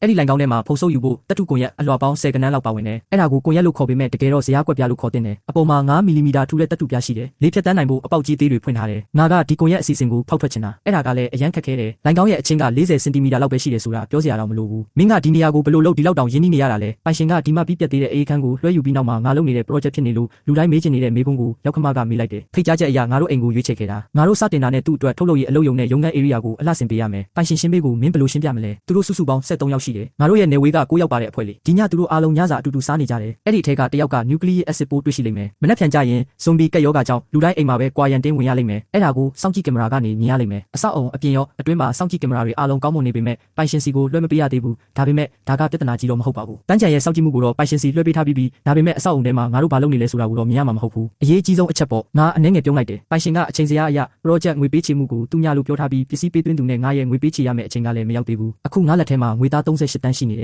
ပစ္စည်းပေးသွင်းသူစီကနေနောက်ထပ်အတုပ်တုပ်လဲထပ်ယူလို့ရသေးတယ်ကောင်းပြီလေအခုတော့ငါတို့ကဒီအဆောက်အုံကိုစိတ်ကြိုက်အသုံးချလို့ရပြီလို့ပြောလို့ရတယ်ဒီအဆောက်အုံကိုမင်းဘယ်လိုသုံးမှာလဲဒီအဆောက်အုံမှာစုစုပေါင်းအထက်9ထပ်ရှိတယ်ပထမထက်ကကုန်တင်ကုန်ချလုပ်တဲ့နေရာနဲ့ဇီရှုဆက်ပစ္စည်းအခန်းဖြစ်တယ်လက်ရှိမှာပထမထပ်မှာစောက်လုပ်ရေးအမိုက်တွေအများကြီးရှိနေတယ်ပထမထပ်ကတော့အခြေခံအားဖြင့်အရင်တိုင်းပဲရှိနေမယ်အဲ့ဒါကပိုင်ရှင်တွေကိုလှည့်စားနိုင်ုံသာမကမပြီးပြတ်သေးတဲ့အဆောက်အုံတစ်ခုဆိုတဲ့အထင်မြင်မှမှုကိုပါဖန်တီးပေးနိုင်တယ်ဒုတိယထက်ကရုံးခန်း area နဲ့ပြခန်းတစ်ခုဖြစ်တယ်လက်ရှိမှာကုန်ကျန်းတွေကိုရှမ်းတင်းထဲမှာပုံထားတယ်ငါအဲ့ဒါတွေကိုရွှေ့ပြောင်းမှုမပြင်ဆင်ရသေးဘူးအဲ့ဒါကလည်းမပြီးပြတ်သေးတဲ့လုပ်ငန်းတွေဖြစ်ဖန်တီးထားတာပဲဒုတိယထက်ကနေတတိယထက်ကိုသွားတဲ့လေကလက်ရှိမှာစတီးအယိုးစုဖွဲ့စည်းပုံကိုတုံးထားပြီးတစ်သားပြားနဲ့တကားလောက်ကပိတ်ဆို့ထားတယ်ငါတို့ကတန်ချောင်းတွေနဲ့ထောက်ကန်နိုင်တဲ့ငယ်ကိုကဟေစော်ဖို့ပဲလိုအပ်ပြီးလေကားရဲ့စတီးအယိုးစုကိုအပေါက်တစ်ခုအဖြစ်ကဟေစော်လိုက်မယ်ဇွန်ဘီတွေပေါ်ကိုတက်လာလို့မရတော့ဘူးတတိယထက်နဲ့ပစ္စမထက်ကအေးခန်းတွေကိုစောက်လုပ်ထားပြီးဖြစ်ပေမဲ့အဲ့ဒါကလည်းအတူတူပဲတစ်ဖက်ကကြည့်ရင်တတိယထက်နဲ့ပစ္စမထက်မှာသတင်းပေါက်တွေမရှိတဲ့အတွက်ကျူးကျော်ဝင်ရောက်လာသူတွေကိုမျက်စိလဲသွားစေနိုင်တယ်ငါပထမဆုံးအကြိမ်ဝင်သွားတော့ကဘယ်ထက်ရောက်နေလဲဆိုတာကိုငါမျက်စိလဲသွားခဲ့တယ်နေရာအပြောင်းလဲကနေတစ်ဆင့်နေရာလွတ်အထင်မြင်မှမှုကိုဖန်တီးပေးတယ်ဖုံးကွယ်ထားတဲ့စတုထထက်လေနောက်တစ်ဖက်ကကြည့်ရင်အဲ့ဒါကိုအတန် န်လုံးနဲ့အလွှာတစ်ခုအဖြစ်လဲသုံးလို့ရတယ်စတုထထက်ကနေအတန်တစ်ခုကိုငါတိကျခွဲထုတ်လိုက်တယ်စတုထထက်ကနေထိုင်ရေး area နဲ့ပစ္စည်းတူလောင်ရေး area ပါဝင်အဓိကနေထိုင်ရမယ့်နေရာပဲစတုထထက်မှာစုစုပေါင်းစတုရန်မီတာ830ရှိတယ်ဖုံဆုပ်ဆက်တွေကစတုရန်မီတာ100လောက်နေရာယူတယ်နေထိုင်ရေး area ကစတုရန်မီတာ200ရှိတယ်ပစ္စည်းတူလောင်ရေး area ကစတုရန်မီတာ460ရှိတယ်နေထိုင်ရေး area ပေါ့မင်းပါကိုဆိုလိုတာလဲစတုထထက်ကအေးခန်းထဲမှာဖွဲ့စည်းပုံတစ်ခုရှိနေသေးတယ်ပိုင်ရှင်ကတတိယထက်မှာစမ်းသက်ခန်းတစ်ခုတိစောက်ဖို့စီစဉ်ထားခဲ့တယ်အတန်လုံးဖို့လိုအပ်ချက်ရှိတဲ့အမျိုးအစားကအတန်လုံးကြိုတင်တက်ဆင်အိမ်တစ်ခုပဲအတန်လုံးကြိုတင်တက်ဆင်အိမ်ပေါ့နာမည်ကဆိုလိုတဲ့အတိုင်းတိကျတဲ့အတန်လုံးအာနိသင်ရှိတဲ့ရွှေပြောင်းနိုင်တဲ့အိမ်တွေပဲနေရန်တွေနဲ့ကျမ်းပြင်မျက်နှာချက်ကိုစက်ရုံမှာထုတ်လုပ်ပြီးစောက်လုပ်ရေးလုပ်ငန်းခွင်မှာတက်ဆင်တာတကားကိုအိမ်ရဲ့ကြိုတင်တက်ဆင်အစိပ်ပိုင်းထဲမှာတခါတည်းပေါင်းထည့်ထားတယ်မိအလင်းရောင်နဲ့တခြားထောက်ကူပြုပစ္စည်းတွေအပါအဝင်စတူရန်မီတာ200ရှိတယ်အခန်းကန့်တွေပါသလားအမိုးတက်ဆင်ဖို့ဂရိန်းကားမလိုဘူးဂရိန်းကားလုံးဝမလိုဘူးကျန်းကင်းပြားနဲ့နေရန်တွေရဲ့အခြေဆက်တွေအားလုံးကဖွဲ့စည်းပုံအစိပ်ပိုင်းတွေကြီးပဲကျမ်းပြင်တွေနဲ့နေရန်တွေကိုတက်ဆင်လိုက်တယ်မျက်နှာချက်ကိုသူနဲ့အတူပါလာတဲ့စတီးတွေတုံးပြီးဓာတ်ရိုက်ဆွဲတင်လို့ရတယ်9ယောက်ခတိကိုတက်ဆင်ပုံဗီဒီယိုပြလိုက်တယ်အဲ့ဒီဖွဲ့စည်းပုံထဲမှာအခန်းကန့်အနေငယ်ပါဝင်တယ်အခုပြောင်းအခန်းတစ်ခန်းနဲ့အဝတ်လဲခန်း2ခန်းပါတယ်ပိုသေးတဲ့အခန်းကစတူရန်မီတာ20ရှိတယ်တစ်ခန်းကိုစတူရန်မီတာ20စီကျဲတဲ့အခန်းကန့်3ခန်းလဲပါသေးတယ်ဒီအခန်းကန့်တွေကနှစ်ဖက်စလုံးမှာရှိတယ်အလဲမှာကစတူရန်မီတာ120ကျဲတဲ့နေရာတစ်ခုရှိတယ်ဆိုလိုတာကဘေးအတွက်နောက်ထပ်အခန်းတစ်ခန်းဆောက်ပေးရမယ်နေပါဦးအခုပြောင်းအခန်းနဲ့အဝတ်လဲခန်းကြားကအခန်းကန့်နေရန်တွေကိုဖယ်ရှားလိုက်ပါအဲ့ဒါကစတူရန်မီတာ20ကျဲတဲ့အခန်းတစ်ခန်းဖြစ်သွားမယ်အခန်းကန့်နေရန်ကိုဖယ်ရှားလိုက်ပြီအဓိကအိမ်သားရဲ့ဘေးကဟာကိုသုံးလို့ရတယ်မိဖို့ချောင်းကရောဘယ်လိုလုပ်မလဲနောက်မှဟင်းချက်ဖို့ငါစီစဉ်ထားတယ်အဲ့ဒါကရိုးရတရုတ်အစားအစာတွေလိုစီပူထိုးကြော်လို့တာမျိုးတော့မဟုတ်ဘူးစီကိုးငွေတွေနဲ့စူညံတန်ကအရန်ကျယ်လွန်းနဲ့လေပူကြော်အိုးနဲ့ပေါင်းဖို့ကိုပဲသုံးမယ်အဲ့ဒါကငါတို့ရဲ့အဓိကဟင်းချက်စရာကိရိယာဖြစ်လိမ့်မယ်ဒါဆိုရင်နောင်ကြရင်ငါအေးစစ်စစ်နေလို့ရပြီပေါ့ရောက်ခမကအနှဲငယ်ပြုံးလိုက်တယ်ပကံဆေးမဲ့ကိစ္စကမဖြေရှင်းရသေးဘူးလေအခုတော့ငါတို့အားလုံးကပကံဆေးသမားတွေဖြစ်နေပြီတခါသုံးခွက်တွေသုံးဖို့တော့ငါတို့ခွင့်မပြုဘူးမိမဖြစ်သူကအဓိကဆန့်ကျင်ဘက်အချက်ကိုသဘောပေါက်သွားတယ်နောက်နေတာပါဘသူကများပကံဆေးချင်ပါလဲပကံဆေးဆက်ကိုတေချာပေါက်သုံးလို့ရမယ်အခုဆိုငါပကံဘလို့ဆေးရမလဲဆိုတာကိုတော့မေ့နေပြီပြီးတော့ပကံဆေးဆက်ကလက်နဲ့ဆေးတာထက်ရေပိုတက်တာတယ်လျှက်စစ်ပြီးတော့လိုအပ်တယ်ငါကတော့အဲ့ဒီအတွက်ညှစ်ထုတ်ပေးနိုင်မယ်ထင်တာပဲပကံဆေးဆက်တစ်လုံးတော့လိုအပ်တယ်ငါချက်ချင်းပြောလိုက်တယ်ငါတို့မှာရေနဲ့မီးရှိတယ်ရေအားမြင့်ဆက်အသေးလေးတစ်လုံးတက်လိုက်ရုံပဲပကံဆေးဆက်ရဲ့ရေဝင်အားကိုတေချာအောင်လုပ်ရမယ်ငါကလျှက်စစ်ပတ်လန်းတွေအကြောင်းသိနာမလဲဘူးဘက်ထရီပြားအုပ်စုကနေထုတ်ပေးမဲ့ပိုအား220ကိုမင်းကြည့်လိုက်နေထိုင်ရေး area တွေကိုမိတ်ဆက်ပေးမယ်အုပ်စု2စုခွဲထားတဲ့ဘက်ထရီအစုံ9စုံရှိတယ်အပတ်တိုင်းဘက်ထရီတစ်အုပ်ကိုအရန်ဘက်ထရီအုပ်စုနဲ့လဲလှယ်ပေးမယ်အလှည့်ကျလက်ပတ်နိုင်ဖို့မင်းပါတွေပြင်ဆင်ရမလဲဆိုတာကိုပေါ့အဖိုးကြီးကစက်ကူနဲ့ဘောပင်ကိုယူပြီးစတင်တွက်ချက်တော့တယ်60ပါတဲ့ပါဝါဗီရိုတစ်လုံးလေးအထွက်လိုင်းကိုအဆင့်3ဆင့်ပါတဲ့အလုပ်အုပ်စုအဖြစ်ပြုလုပ်ထားတယ်အချိန်တော်ကြာစောင့်နေခဲ့ပြီးအဖိုးကြီးမတွက်ရသေးဘူးလို့ပြောနေချိန်မှာပဲအချိန်ကည10နာရီကိုရောက်လာတယ်ငါမိမနဲ့ငါကအိမ်ကိုအရင်ပြန်ဖို့ဆုံးဖြတ်လိုက်ကြတယ်ဘာပဲဖြစ်ဖြစ်ဒီနေ့ကတော့အဓိကအဖြစ်တူညီတဲ့နားလည်မှုတစ်ခုရရှိခဲ့တာပဲငါဒီလောက်တောင်အများကြီးတွက်ချက်ထားနိုင်ခဲ့တာလေအဲ့ဒါကမျှော်လင့်ထားတာထက်ပိုတဲ့အတီးပွင့်ရလက်တစ်ခုဖြစ်နေပြီရောက်ခတိရဲ့အိမ်ကဆက်ထမထက်မှရှိတာစိတ်ကူးပေါက်တာနဲ့ပဲလှေကားကနေဆင်းဖို့ငါအကြံပြုလိုက်တယ်ဘာပဲဖြစ်ဖြစ်အနာဂတ်မှာဓာတ်လှေကားဆိုတာရှိလာတော့မှာမဟုတ်ဘူးလေအခုငါတို့အထက်မြင့်တိုက်ခန်းတွေရဲ့လှေကားကနေဆင်းသွားကြမယ်လှေကားတွေကိုတိုက်ရှင်းရေးနဲ့အင်ဂျင်နီယာပြုပြင်ထိန်းသိမ်းရေးဝန်ထမ်းတွေအပြင်လုံခြုံရေးလှေကားအနေနဲ့အဓိကအသုံးပြုကြတာအဲ့ဒါကိုပုံမှန်အားဖြင့်ဘယ်သူမှမသုံးကြဘူးဘယ်သူမှလည်းမရှိဘူးလှေကားခွင်ကလည်းအဆောက်အုံရဲ့ထောက်မှာရှိနေတာအပြင်ဘက်ကအလင်းရောင်လည်းမဝင်ဘူးမိသီးတွေကလည်းနည်းနည်းဟောင်းနေပြီမိကမိတ်တုံဖြစ်နေတယ်ဒီလေထုကဖန်တီးယူထားသလိုပဲကြောက်လန့်စရာလေထုကရုတ်တရက်မြင့်တက်လာတယ်ငါမိမနဲ့ငါနောက်ပြောင်လိုက်ကြတယ်ငါမိမကငါ့ကိုလုံးဝလစ်လူရှုပြီးအနေရခတ်စွာနဲ့နှာခေါင်းရှုံပြတယ်ဒုတိယထပ်ကိုရောက်သွားတယ်အောက်ကိုဆက်ဆင်းသွားတော့သတင်းပေါက်တွေတောင်မရှိတော့ဘူးမျက်နှာချက်ကမိသီးအသေးလေးတစ်လုံးသာတစ်ခါတလေလင်းလက်သွားတယ်ငါတို့အရင်ကလှေကားကနေဘယ်တော့မှမဆင်းဘူးအခုတော့အဲ့ဒါကအေးခန်းတွေကလှေကားနဲ့တပုံစံနဲ့တူနေတယ်ငါမိမကိုနောက်ပြောင်တာငါမရက်နိုင်ခဲ့ဘူးခေါင်းငုံကြည့်လိုက်တယ်ကီကူဇာဘဲချိန်တုန်းကထွက်လာတာလဲငါလက်နှစ်ဖက်ကိုဆန့်ထုတ်လိုက်တယ်ကီကူဇာကငါရင်ခွင်ထဲကိုအရင်စပြီးခုံဝင်လာခဲ့တယ်ပထမထပ်အထိဆင်းသွားပြီးမင်းကိုအပေါ်ပြန်ခေါ်သွားဖို့ဓာတ်လေကားစီးရမယ်ထောင်ကိုကွေးလိုက်တာနဲ့နောက်ဆုံးလှေကားထစ်ကိုရောက်ပြီးအရှိဘက်မှာကပထမထပ်ရဲ့မီးခံတကားရှိတယ်ပြည်သူနီတီကိုဂယုမဆိုင်တဲ့သူဘယ်သူလဲဆိုတာငါမသိဘူးပထမထပ်ရဲ့တကားကိုတန်ချန်စီယိုနဲ့ပိတ်ဆို့ထားတယ်အရန်တကားတောင်ချမ်းမထားဘူးငါဓာတ်ရိုက်လျှောက်သွားပြီးတန်ချန်စီယိုကိုခောက်ကြည့်လိုက်တယ်တန်ချန်စီယိုကတဘာဝကြကြပဲဒေါင်ကနေမြည်တန်ထွက်လာတယ်ငါနောက်လှည့်ပြီးငါမိမကိုညီးတွားမလို့လှုပ်လိုက်တယ်ငါနားထဲမှာဆူရှာတဲ့ဟိန်းဟောက်တန်တစ်ခုပောက်ကွဲထွက်လာတယ်အတန်ကအရန်ကိုကြမ်းတမ်းတယ်အတန်အိုးကိုအဆုံးစွန်ထိဆွဲဆန့်ပြီးအော်ဟစ်နေတဲ့အတန်မျိုးပဲဒိုင်းရုတ်တရက်ပါပဲကျဲလောင်တဲ့အတန်ကြီးတစ်ခုထွက်လာတယ်လုံခြုံရေးတကားကဝုန်းကနေပြုတ်ကျသွားတယ်တကောင်ပြီးတကောင်သူတို့တွေတွေးတန်ရဲရဲဖြစ်နေကြတယ်အသားတွေလန်နေတဲ့မျက်နှာတွေကချန်စီယိုကြားကနေလိန်ကောက်ပြီးဝင်လာတယ်ဟိန်းဟောက်နေကြတယ်ချန်စီယိုကွက်လက်တွေကြားကနေမရေမတွက်နိုင်တဲ့လက်တွေကအတင်းလန်းဆွဲနေကြပြီးဆူရှာတဲ့တွေးနှက်နဲ့ပုတ်စော်နှက်နဲ့အနံ့တွေကငါ့ကိုစီးကျူနေတယ်ဒါကိုမြင်ရင်လူတွေပြုတ်အန်ဂျင်စိတ်ပေါက်သွားလိမ့်မယ်ကံကောင်းထောက်မစွာနဲ့ငါနောက်ကိုခြေတလန်းဆုပ်လိုက်မိလို့ဇွန်ဘီတွေဖမ်းဆွဲတာကနေလွတ်သွားတယ်ငါကမန်းကရန်လှေကားထစ်အနေငယ်အပေါ်ကိုပြေးတက်သွားပြီးဇွန်ဘီတွေကိုတန်ချန်စီယိုကအခိုင်မာတားဆီးထားတာကိုကြည်ရင်ရင်ထဲမှာတက်တာရရတဲ့တပ်ပြင်းတစ်ချက်ချလိုက်တယ်မိမဖြစ်သူကိုဆွဲခေါ်ဖို့လှေကားထစ်ပေါ်ကိုပြန်တက်သွားတယ်မြန်မြန်ပြန်သွားပြီးမိဘတွေကိုသတင်းပို့ရမယ်ငါမိမရဲ့လက်ကိုငါမဖမ်းဆွဲမိလိုက်ဘူးသူမကလက်ညှိုးထောင်ပြီးသူမရဲ့အနောက်ဘက်ကိုညွှန်ပြတယ်ငါအနောက်ကိုလှည့်ကြည့်လိုက်တယ်ရုတ်တရက်ငါလမ်းဖြတ်သွားတယ်အမွေးနေနေပဲကျွန်တော်ရဲ့ဇွန်ဘီကြွက်အကောင်ထဲငယ်ကဇွန်ဘီတွေရဲ့အပေါ်ကချန်စီယိုကိုဖျက်ကျော်ဖို့ရုန်းကန်နေကြတယ်အရှိဆုံးကတကောင်ကမြေကြီးပေါ်ပြုတ်ကျလာနေပြီဒါတော့ပြီးသွားပြီပဲငါအရင်ကဖြတ်တန်းခဲ့ရတော့ကဒီအရာကိုတခါမှမမြင်ဘူးခဲ့ဘူးဒီကြွက်အုပ်ကြီးရဲ့အခြေအနေပေါ်မူတည်ပေမဲ့ကြွက်ကကွယ်ရေးကိုလုံးဝထည့်မစင်စားထားမိဘူးသူတို့ရဲ့လှုပ်ရှားနိုင်စွမ်းကပုံမှန်ကြွက်တွေထက်မပူပေမဲ့ဇွန်ဘီတွေရဲ့ခန္ဓာကိုယ်ကိုတုံးချတာကိုတော့တောက်မခံနိုင်ဘူးငါမျောလင်းချက်ကင်းမဲ့သွားပြီးကူကေရမဲ့စွာမော့ကြည့်လိုက်မိတယ်ညောင်းကြောင်အော်တန်ထွက်လာတယ်ဇွန်ဘီတွေရဲ့ဟိဟောက်တန်ကတခဏချင်းအတွင်းမှာပဲပျောက်ကွယ်သွားတယ်ငါရုတ်တရက်မျက်လုံးပွင့်လာတယ်မျက်စိရှိမှအလင်းရောင်ရှိနေတယ်ငါဆိုဖာပေါ်မှာထိုင်နေတယ်ကီကူဇာကငါရင်ခွင်ထဲမှာလှဲနေတယ်တစ်ချိန်ချိန်တုန်းကအဖိုးကြီးကထမင်းစပွဲမှာတခုခုကိုရေးဆွဲနေခဲ့တယ်ငါမိမကငါ့ကိုစိုးရင်တကြီးကြည့်နေတယ်မိမအခုဘဲချိန်ရှိပြီလဲ8နာရီနည်းနည်းဆုံးသွားပြီအရန်စောသေးတာပဲဟုတ်တယ်နင်ကငါအဖေကိုပစ္စည်းဘလောက်လိုအပ်လဲဆိုတာတွက်ခိုင်းခဲ့တယ်လေပြီးတော့နင်အိပ်ပျော်သွားတယ်မိနစ်အနည်းငယ်လောက်အိပ်ပြီးတော့နင်ပြန်နိုးလာတာပဲငါကီကူဇာကိုကြည့်လိုက်တယ်သူကမော့ကြည့်ပြီးငါနိုးနေပြီဆိုတာကိုမြင်သွားတယ် သူကအကျော်ဆန့်လိုက်တယ်ငါရင်ခွင်ထဲကနေထားလိုက်တယ်ရိမ့်ထိုးပြီးထွက်သွားတယ်ငါရောက်ခတိကပစ္စည်းစရင်ကိုပြုတ်လုပ်ပြီးသွားပြီးဓာတ်ပုံရိုက်ပြီးငါနဲ့ရေရှည်လက်တွဲလုပ်ကင်နေတဲ့လျှက်စစ်ပစ္စည်းအယောင်းဆိုင်တစ်ဆိုင်စီကိုပို့လိုက်တယ် message ချန်ထားခဲ့ပြီးပစ္စည်းအများကြီးပြင်ဆင်ထားဖို့မှာလိုက်တယ်မနှက်ဖြန်မနှက်စောစောသွားယူမယ်အဲ့ဒီနောက်ရောက်ခတိနဲ့ဆွေးနွေးတိုင်ပင်လိုက်တယ်ငါခဏလောက်စဉ်းစားကြည့်လိုက်တယ်ကြွက်တွေရှိလာရင်ကာကွယ်ဖို့အတွက်ဒုတိယထပ်နဲ့တတိယထက်ကအခန်းကဏ္ဍတွေကိုခြံစည်းရိုးလေးပဲခတ်ထားတာပိုးဟက်လိုတရိတ်ဆန်တွေဇွန်ဘီဖြစ်သွားရင်ဆိုတဲ့ကိစ္စလေးငါတော့တောင်းခံနိုင်မယ်မထင်ဘူးမင်းဘယ်လိုထင်လဲငါမိမကငါတို့ဘန်ကကြီးကာမန်တွေကိုသုံးမယ်ဆိုပြီးအလောတကြီးဝင်ဖြေတယ်စင်ကြံလန်းကိုနံရံတစ်ခုအသုံးပြုပြီးဓာတ်ရိုက်ပိတ်ဆို့လိုက်မယ်လက်တွေ့မဆန်ပါဘူးတာမန်မှန်ကိုမာကျောအောင်လုပ်တဲ့ထုတ်လုပ်မှုအဆင့်က9ရက်လောက်ကြာတယ်ဒါတောင်10မီလီမီတာအထူးရှိတဲ့တာမန်မာကျောတဲ့မှန်တော့ငါမိမကိုမှန်တဲ့ပတ်သက်တဲ့အခြေခံသိပ္ပံပညာဗဟုသုတတွေကိုပြောပြလိုက်တယ်မင်းတို့ဘန်ကောင်တာမှာ3နဲ့30မီလီမီတာအထူးရှိတဲ့အလွှာများစွာပါဝင်တဲ့ပေါင်းစပ်မှန်ဆိုရင်ထုတ်လုပ်ချိန်က15ရက်ဒါမှမဟုတ်ရက်20လောက်ကြာလိမ့်မယ်ငါတို့ကစာမွေးပွဲမဖြေထားရင်သက်ဆိုင်ရာအရေးချင်းသတ်မှတ်ချက်မရှိဘူးလေငါတို့အဲ့ဒါကိုဝယ်လို့ရပါမလားပြီးတော့မာကျောတဲ့မှန်တက်စင်ဖို့အတွက်ဘောင်လိုအပ်တယ်မှန်ရဲ့အရွယ်စားကဘောင်ရဲ့တိတ်သီးစားနဲ့ပြောင်းပြန်အချိုးကြတယ်မှန်တင်းငယ်လေးဘောင်ကပိုပြီးတိတ်သေးလေးပဲဘောင်နဲ့မြေပြင်ပေါ့သတိပေးချက်ဘာလို့လဲညနေချက်မှာထိတွေ့မှုတွေပိုများလေပဲစုစုပေါင်းအလေးချိန်ကလည်းပိုများလာတယ်အပူကာကွယ်မှုကလည်းတေချာမရှိဘူးမှန်အခန်းကန့်ကသူ့ဘာသာသူတောင်ပြုတ်ကျနိုင်သေးတယ်စောင်းပါးတွေအများကြီးရေးထားကြတယ်တက်ယောဂမစတင်ခင်ရက်အနှဲငယ်လိုသေးတယ်မှန်အရွယ်စားအတိအကျကိုမှာယူလို့ရပါတယ်မူလမှန်ကိုအစားထိုးဖို့ဆိုတာမဖြစ်နိုင်ဘူးမှန်ကိုမာကျောအောင်ဖုတ်တဲ့မိဖို့ကိုအပူပေးဖို့နဲ့အေးခံဖို့အချိန်ကအရန်နောက်ကျနေပြီပြီးတော့မကောင်းတဲ့ရွယ်ချက်ရှိတဲ့သူသာဆိုရင်မှန်ပေါင်းကိုဓာတ်ရိုက်ဖြုတ်ယူလို့ရတယ်နီလန်းကလည်းရိုးရှင်းပါတယ်တူကြီးဆို85တူငယ်ဆို40ပေါ့အဖိုးကြီးကတော့အလှည့်စားမခံရဘူးဒါကြောင့်ငါကအပေါ်ထက်ကိုသွားတဲ့လမ်းကိုပိတ်ဆို့ချင်တာတခုတည်းသောနီလန်းကတော့ဘီလက်မြေလောင်းထည့်ပြီးလေးလံနဲ့အသားစီးတစ်ခုလုပ်ဖို့ပဲအရင်တုန်းကပိုင်ရှင်ကဒုတိယထက်ကိုဘီလက်မြေအောက်ခံလွှာနဲ့မျက်နှာပြင်ညှိတဲ့အလွှာတစ်ပြန်လုပ်ခိုင်းခဲ့တယ်ဒါကြောင့်တဲကြောက်စရစ်နဲ့ဘီလက်မြေတွေကိုဒုတိယထက်မှာထားရှိပြီးသားဖြစ်နေတယ်တန်းကြံတဲ့ကပထမဆုံးဇွန်ဘီကနံပါတ်28ဖြစ်တယ်ဆိုတာကိုထည့်စဉ်းစားရင်ဒီဆောက်လုပ်ရေးပစ္စည်းတွေကလည်းအလားတဖြစ်သွားမှာပဲဆိုလိုတာကအဲ့ဒါကတက်ယောဂစတင်ပြီးနောက်တနေ့နေ့လယ်မှာပေါ်လာခဲ့တာဒုတိယအကြိမ်ပောက်ကွဲမှုဖြစ်တဲ့ညမှာငါတို့အတွက်အချိန်အများကြီးရှိခဲ့တယ်လေကားခွင်ရေပိုက်တွင်းနဲ့လျှက်စစ်ဝိုင်ယာတွင်းတွေကိုပါကွန်ကရစ်နဲ့ဓာတ်ရိုက်ဖြစ်ပိတ်လိုက်မယ်လမ်းကြောင်းလွဲအောင်လုပ်တဲ့နီလန်းနဲ့အသုံးမပြုဘဲထားတဲ့နီလန်းကိုလည်းသုံးထားတယ်ဆိုလိုတာကငါတို့သုံးချင်တဲ့ရေနဲ့မီးပိုက်တွင်းကပိတ်ထားတဲ့တခုပဲငါတို့အသုံးမပြုတဲ့ပိုက်တွင်းကတတိယထပ်နဲ့ပစ္စမထပ်မှာပိတ်ထားတယ်ဓာတ်လေကားတွေအတွက်လည်းအတူတူပဲစတုထထက်ကဓာတ်လေကားလျှက်စစ်ပတ်လန်းမှာလျှက်စစ်ဖြစ်တောက်တဲ့ခလုတ်တစ်ခုတက်ဆင်မယ်တခြားသူတွေဓာတ်လေကားကိုအသုံးမပြုနိုင်အောင်ကာကွယ်ရမယ်တခြားအထက်တွေကနေတတိယထပ်ကိုသွားမဲ့လမ်းကြောင်းကိုလုံးဝပိတ်ဆို့မယ်ပစ္စမထပ်ကိုသွားမဲ့လမ်းကြောင်းကိုလည်းပိတ်မယ်ဓာတ်လေကားထိန်းချုပ်ရေးခလုတ်ပြားကိုမှတ်မိလားဖြက်စီးပစ်လိုက်ဒါမှမဟုတ်အပိုးပစ္စည်းဝယ်ဖို့ထုတ်လုပ်တဲ့သူစီမှာသွားရှာလိုက်ကောင်းလေးငါနားမလဲဘူးလူတွေကဓာတ်လေကားကိုဖွင့်လိုက်တဲ့အခါခလုတ်5ခုရှိနေတာကိုတွေ့လိမ့်မယ်အထက်လေးထပ်ပဲရှိတယ်လို့ထင်သွားအောင်လေဒီအဖိုးကြီးကတော့တကယ်ကိုကောက်ကျစ်တဲ့ဖြူကောင်ကြီးပဲတကယ်ကဆိုးဖြူကောင်ကြီးပဲငါရှာကြည့်လိုက်တယ်ဒါကပြည်တွင်းထုတ်ဓာတ်လေကားတစ်ခုပဲဒေတာတွင်းဝန်ဆောင်မှုပေးတဲ့သူတယောက်ကိုရှာပြီးဝမ်းသာအားရနဲ့ဖုန်းဆက်လိုက်တယ်ဓာတ်လေကားခလုတ်နှိပ်ပြီးလူတွေကိုမသွားစေချင်တဲ့အထက်တစ်ထပ်ရှိတယ်လို့ပြောလိုက်တယ်တစ်ဖက်လူကအရန်ကိုနားလေသဘောပေါက်တယ်ခင်ဗျားတို့မိသားစုကရေချိုးကန်ကလပ်ဖွင့်ထားတာလားခင်ဗျားပါလို့ချင်တယ်ဆိုတာကျွန်တော်သိပါတယ်ဒါကရိုးရှင်းပါတယ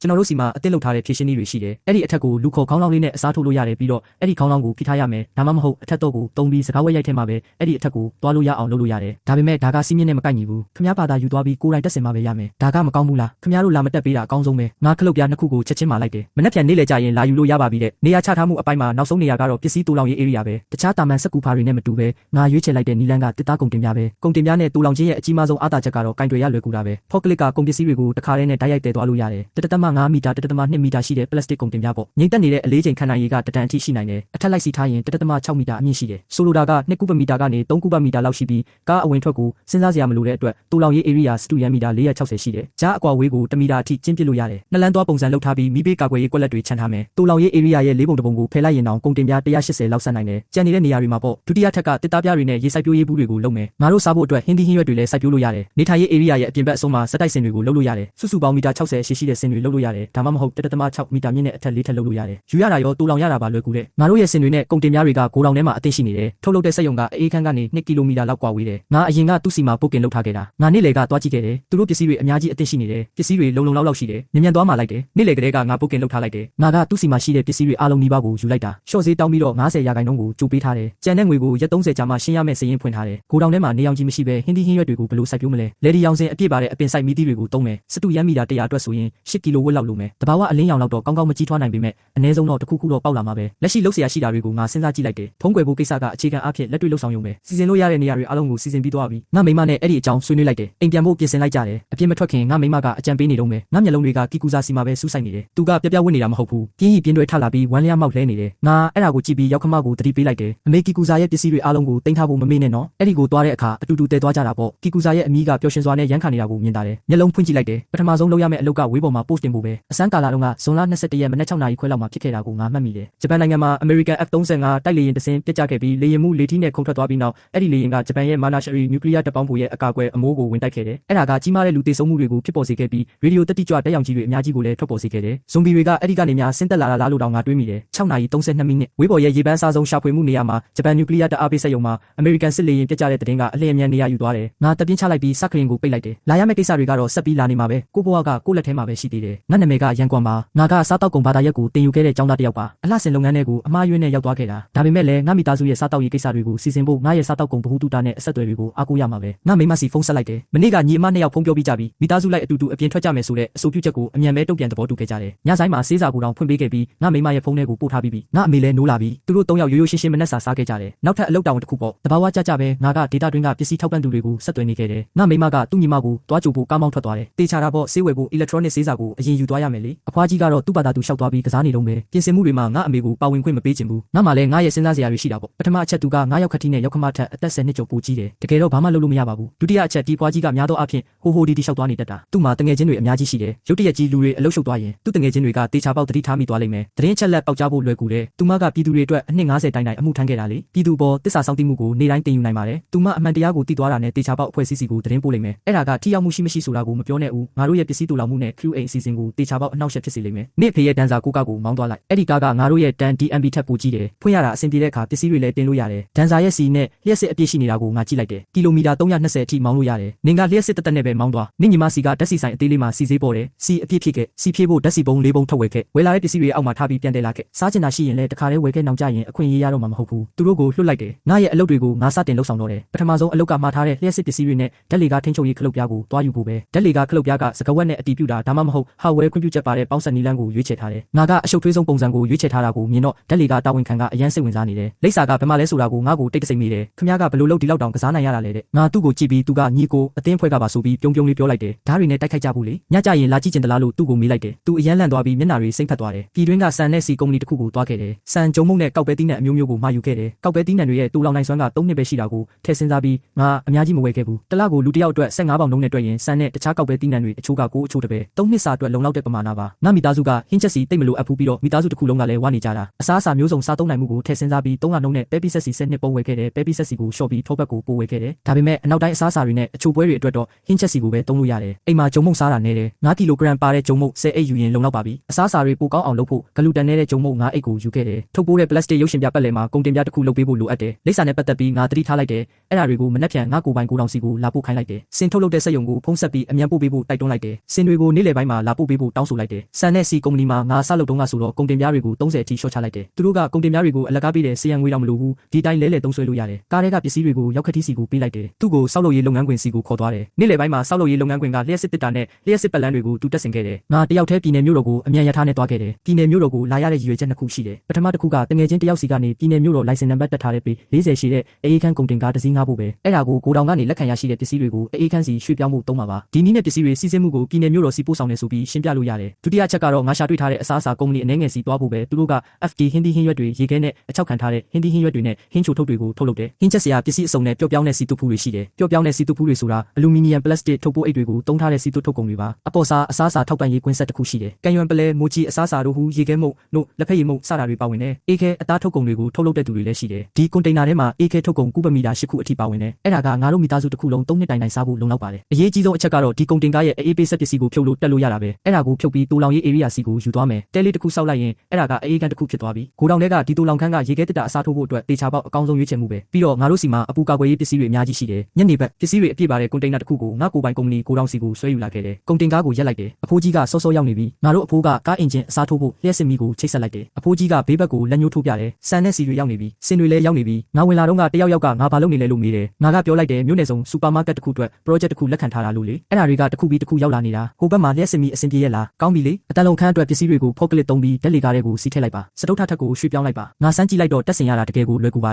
်ဘောင်ဝက်ဦး12ချောင်းလောက်ပဲလို့တာတစ်သားပြားကိုအပေါ်တင်ဖို့ဖော့ကလစ်ကိုသုံးလိုက်တယ်အပေါ်ကအပေါက်ကိုဝက်ဦးလှည့်ထည့်လိုက်ရုံပဲမင်းတယောက်တည်းတော့မဖြစ်နိုင်ဘူးဟုတ်တယ်နေ့လေကကလေးပြန်ရောက်လာပြီးငါ့ကိုကူညီစောင့်ကြည့်ပေးခဲ့တယ်အရမ်းမြန်တာပဲလိုက်မရှာနဲ့တော့ငါ့ကိုလိုက်ပို့ပြီးရင်သူတို့အိမ်ပြန်ကြလိမ့်မယ်ဂိုဒေါင်တကားကိုပိတ်လိုက်တယ်ငါအဖေနဲ့ငါကားသွားယူဖို့အမြန်ရထားဘူတာယုံကိုတက်စီစီးပြီးသွားခဲ့ကြတယ်လမ်းမှာအဖိုးကြီးကငါ့ကိုမေးတယ်မင်းကအခုပုံအောင်ဖို့လုပ်နေပြီးတနေ့နေ့ပုံလို့မရတော့ရင်ဘလို့ထွက်ပြေးအသက်လို့မလဲတဲ့မီးပွိုင်းတွေလေးလက်နေတာကိုငါကြည့်နေမိတယ်ငါအဲ့ဒါကိုစဉ်းစားကြည့်လိုက်တယ်မနေ့ပြန်ကြရင်အဖေရဲ့တန်စာကိုကားနဲ့ငါရဲ့ဘီတန်ကားကိုပြုပြင်ထိန်းသိမ်းဖို့ 4S ကားရောင်းဆိုင်ကိုပို့လိုက်မယ်ကားနှစ်စီးစလုံးက DMB model တွေကြီးပဲစီအပြည့်နဲ့အားပြည့်ဆိုရင်ကီလိုမီတာ1200ထက်မကမောင်းနေနိုင်တယ်လမ်းကျန်းသုံးအပိုစီတိုင်ကြီးကလည်းအပြည့်ပါပဲဒီနေ့ဓာတ်စီ106လီတာအပိုတဲလာခဲ့ဖို့ငါကလေးကိုမှာလိုက်တယ်ငါတို့မှာကီလိုမီတာ2500ထက်မကတဲ့ခီးစဉ်ရှိတယ် DMB Super Hybrid စနစ်ကြောင့်မောင်းနေမှုအခြေအနေမျိုးမျိုးရှိနိုင်တယ်အဲ့ဒါကစွမ်းအားပြေဝခြင်းအမြန်နှုန်းမြင့်မားခြင်းတည်ငြိမ်မှုမြင့်မားခြင်းနဲ့စီစားတက်တာခြင်းဆိုတဲ့အားသာချက်တွေရှိတယ်တန် DN ရဲ့လျှက်စစ်တီးတန့်မောင်းနေနိုင်စွမ်းကကီလိုမီတာ240ကျော်လွန်နဲ့ရောက်ခတိရဲ့ဒန်စာကားရဲ့လျှက်စစ်တီးတန့်မောင်းနေနိုင်စွမ်းကကီလိုမီတာ260ထိရောက်တယ် ဒီအချက်ကဇွန်ဘီဇုံကိုတိတ်တဆိတ်ဖြတ်တန်းဖို့တင့်တော်တယ်ကားနှစ်စီးစလုံးကိုလမ်းကျန်းသုံးလေပေါက်ခံတာရတွေဖြစ်ပြောင်းလဲတက်ဆင်လိုက်မယ်နှစ်ရက်နေပြီးသွားရင်ငါတို့လေကားတွေကိုပိတ်ဆို့လိုက်မယ်ဒါကြောင့်ငါကားအတွက်အကာအကွယ်တန်စကာအိမ်နှစ်ခုကိုစတင်ခရီးဆော်လိုက်တယ်များသောအားဖြင့်ကားကိုပထမထပ်ကုန်တင်စင်ကြံရဲ့ဘယ်နဲ့ညာအစုံဆုံးနေရာတွေမှာရပ်ထားလိမ့်ရှိတယ်အခန်းကိုပိတ်ဆို့ဖို့အတွက်အပြင်ဘက်မှာချစ်ပဆန်ပြင်ပြနိုင်ရန်လုပ်လို့ရတယ်တခုခုဖြစ်လာတာနဲ့ချစ်ပဆန်နိုင်ရန်ကိုရိုက်ချိုးပြီးဓာတ်ရိုက်ထွက်သွားလို့ရတယ်ကားပေါ်ဘလို့တက်မလဲအသက်လူထွက်ပြေးရမယ့်အချိန်ရောက်ပြီလေအပြင်ဘက်မှာဇွန်ဘီတွေဒါမှမဟုတ်လူတွေရှိနေနိုင်တယ်အရေးနိုက်ထရိုဂျင်အမိုနီးယားအေးဂန်းကိုတိစောက်တုံးကလုံခြုံရေးအတွက်လွတ်မြောက်ရာလမ်းကြောင်းတစ်ခုရှိခဲ့တယ်အဲ့ဒါကတိုင်းတစ်တိုင်းပါပဲတိုင်ကနေရှော့ချသွားလို့ရတယ်ပိုင်ရှင်ကကြည့်ကောင်းအောင်တိုင်တွေကိုဖုံးအုပ်ထားဖို့ငါ့ကိုခိုင်းခဲ့တယ်ငါကအောက်ခြေမှာစွမ်းရင်စုပ်ယူနိုင်တဲ့ပစ္စည်းတွေလုံလုံလောက်ခင်းကျင်းထားဖို့ပဲလိုတယ်ငါတို့အဲ့ဒါကိုလက်တွေ့မလေးကျင့်ရသေးပေမဲ့ဖြစ်နိုင်ခြေတော့ရှိနေသေးတယ်မင်းအဲ့ဒီလိုတွေးလို့မရဘူးလေပြောင်းရွှေ့ပြီးတဲ့နောက်လူတိုင်းလေ့ကျင့်ရမယ်ကားသွားယူလိုက်ငါတို့စိုက်ပျိုးရေးစက်ပစ္စည်းဈေးကွက်ကိုထပ်ပြီးသွားခဲ့ကြတယ် DJI ရဲ့အပင်ဆောက် drone တွေက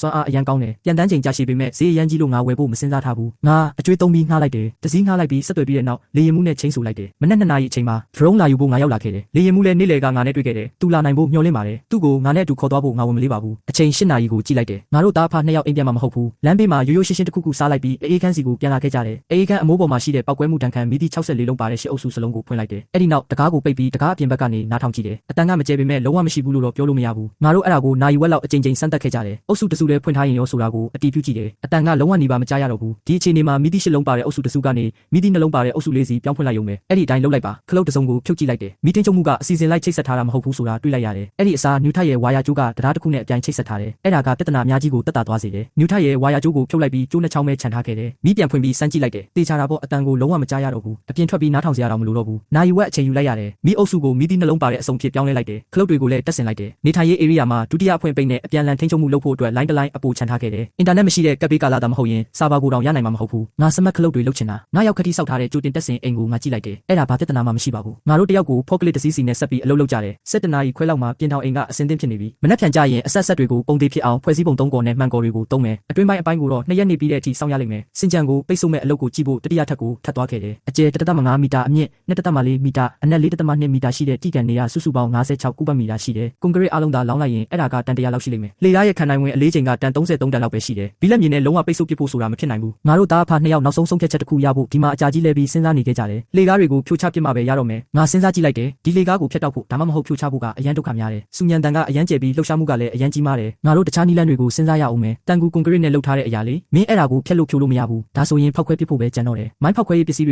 ကိုတင်းတင်းကြပ်ကြပ်ထိန်းချုပ်ထားလို့ရယူဖို့ဆိုတာမလွယ်ကူဘူးအမိုနီယာနိုက်ထရိတ်ကတော့တကယ်တော့မခက်ခဲပါဘူးမဟုတ်ဘူးငါတို့ဘာသာဖော်ဆက်ယူလို့ရတယ်အမိုနီယာနိုက်ထရိတ်ကနိုင်ငံတော်ကကန့်သက်ထားတဲ့ပောက်ကွဲစေတတ်တဲ့အန္တရာယ်ရှိပစ္စည်းတစ်ခုပဲမင်းကဝိဇ္ဇာကျောင်းသားမဟုတ်ဘူးလားပြီးတော့မင်းဓာတုဗေဒညံ့နေဆိုတာငါမှတ်မိသေးတယ်ဒါကိုကျောင်းမှာမတင်ပေးပါဘူးနှစ်ရက်နေ့ညနေပိုင်းမှာမိခန်တကားကိုဘီလက်မြေနဲ့ပိတ်ဆို့ပြီးလှေကားမှာဖောက်ခွဲမဲ့နေရာတွေကိုမြုပ်နှံဖို့ငါတို့ဆုံးဖြတ်လိုက်ကြတယ်28ရက်နေ့မနက်စောစောမှာလှေကားတွေကိုဖောက်ခွဲပစ်လိုက်မယ်ငါတို့2ယောက်မျိုးတဲကိုပြန်လာခဲ့ကြတယ်အရင်ဆုံးရေမိုးတေချာချိုးလိုက်အောင်မယ်ရေချိုးဖို့ကနောက်ရက်အနည်းငယ်ကြာရင်အခွင့်အရေးရတော့မှာမဟုတ်ဘူးလို့ခံမှန်းရတယ်ရေပူစိမ့်မဲ့ရေနွေးငွေ့ခံမဲ့ပြီးတော့ခြေတုံးမယ်သူတို့2ယောက်လုံးလမ်းဆန်းသွားပြီးဖုံလိမ့်လိမ့်ဖြစ်နေတာတွေပြောင်းဆင်သွားတယ်အိမ်ကဗလျက်စစ်ပစ္စည်းတွေကိုအေးခန်းစီယူသွားလို့ရမလဲဆိုတာစတင်စဉ်းစားကြတယ်ပကံဆေးဆက်ပေါင်းဖို့လေပူကြောအိုးရေတန့်ဆက်လျက်စစ်ရေနွေးအိုးထမင်းပေါင်းအိုးလျက်စစ်ရေပူဆက်လျက်စစ်ဆောင်လျက်စစ်စီအပူပေးဆက်လျက်စစ်အပူပေးဆက်ရေခဲတစ်တာအင်း TV ကတော့မပါမဖြစ်ပဲဒါပေမဲ့တချို့စက်ပစ္စည်းတွေကိုဓာတ်ရိုက်ပြန်ရွှေ့လို့မရဘူးဥပမာ TV ဆိုရင်စပီကာကြိုးကိုဖြုတ်ထားဖို့လိုတယ်အတန်ရမ်းကျယ်တာကိုရှောင်ရှားဖို့အတွက်မိသားစုတစ်ခုလုံးအသုံးပြုတဲ့အခါအယိုးကနေတဆင့်အတန်ပိုးလွတ်တဲ့နှက်ချက်တွေကိုတက်ဆင်ရမယ်လျက်စစ်ဟော့ဘော်နဲ့ microwave ကိစ္စမှာတော့ငါတို့သဘောထားကွဲလွဲနေကြတယ်အဖိုးကြီးကလျက်စစ်ဟော့ဘော်ကလျက်စစ်စားတယ်လို့ထင်ပြီးနောင်ကြရင်ဟော့ဘော်စားဖို့အခွင့်အရေးလဲနည်းသွားလိမ့်မယ်လို့ယူဆတယ် microwave ထဲမှာထမင်းနွေးတာလောက်မမြန်တယ်လို့အတော်လေးခြောက်တွေ့ပြီးစွမ်းရင်လဲတက်တာတယ်ငါကတော့ microwave မီးပုံမှ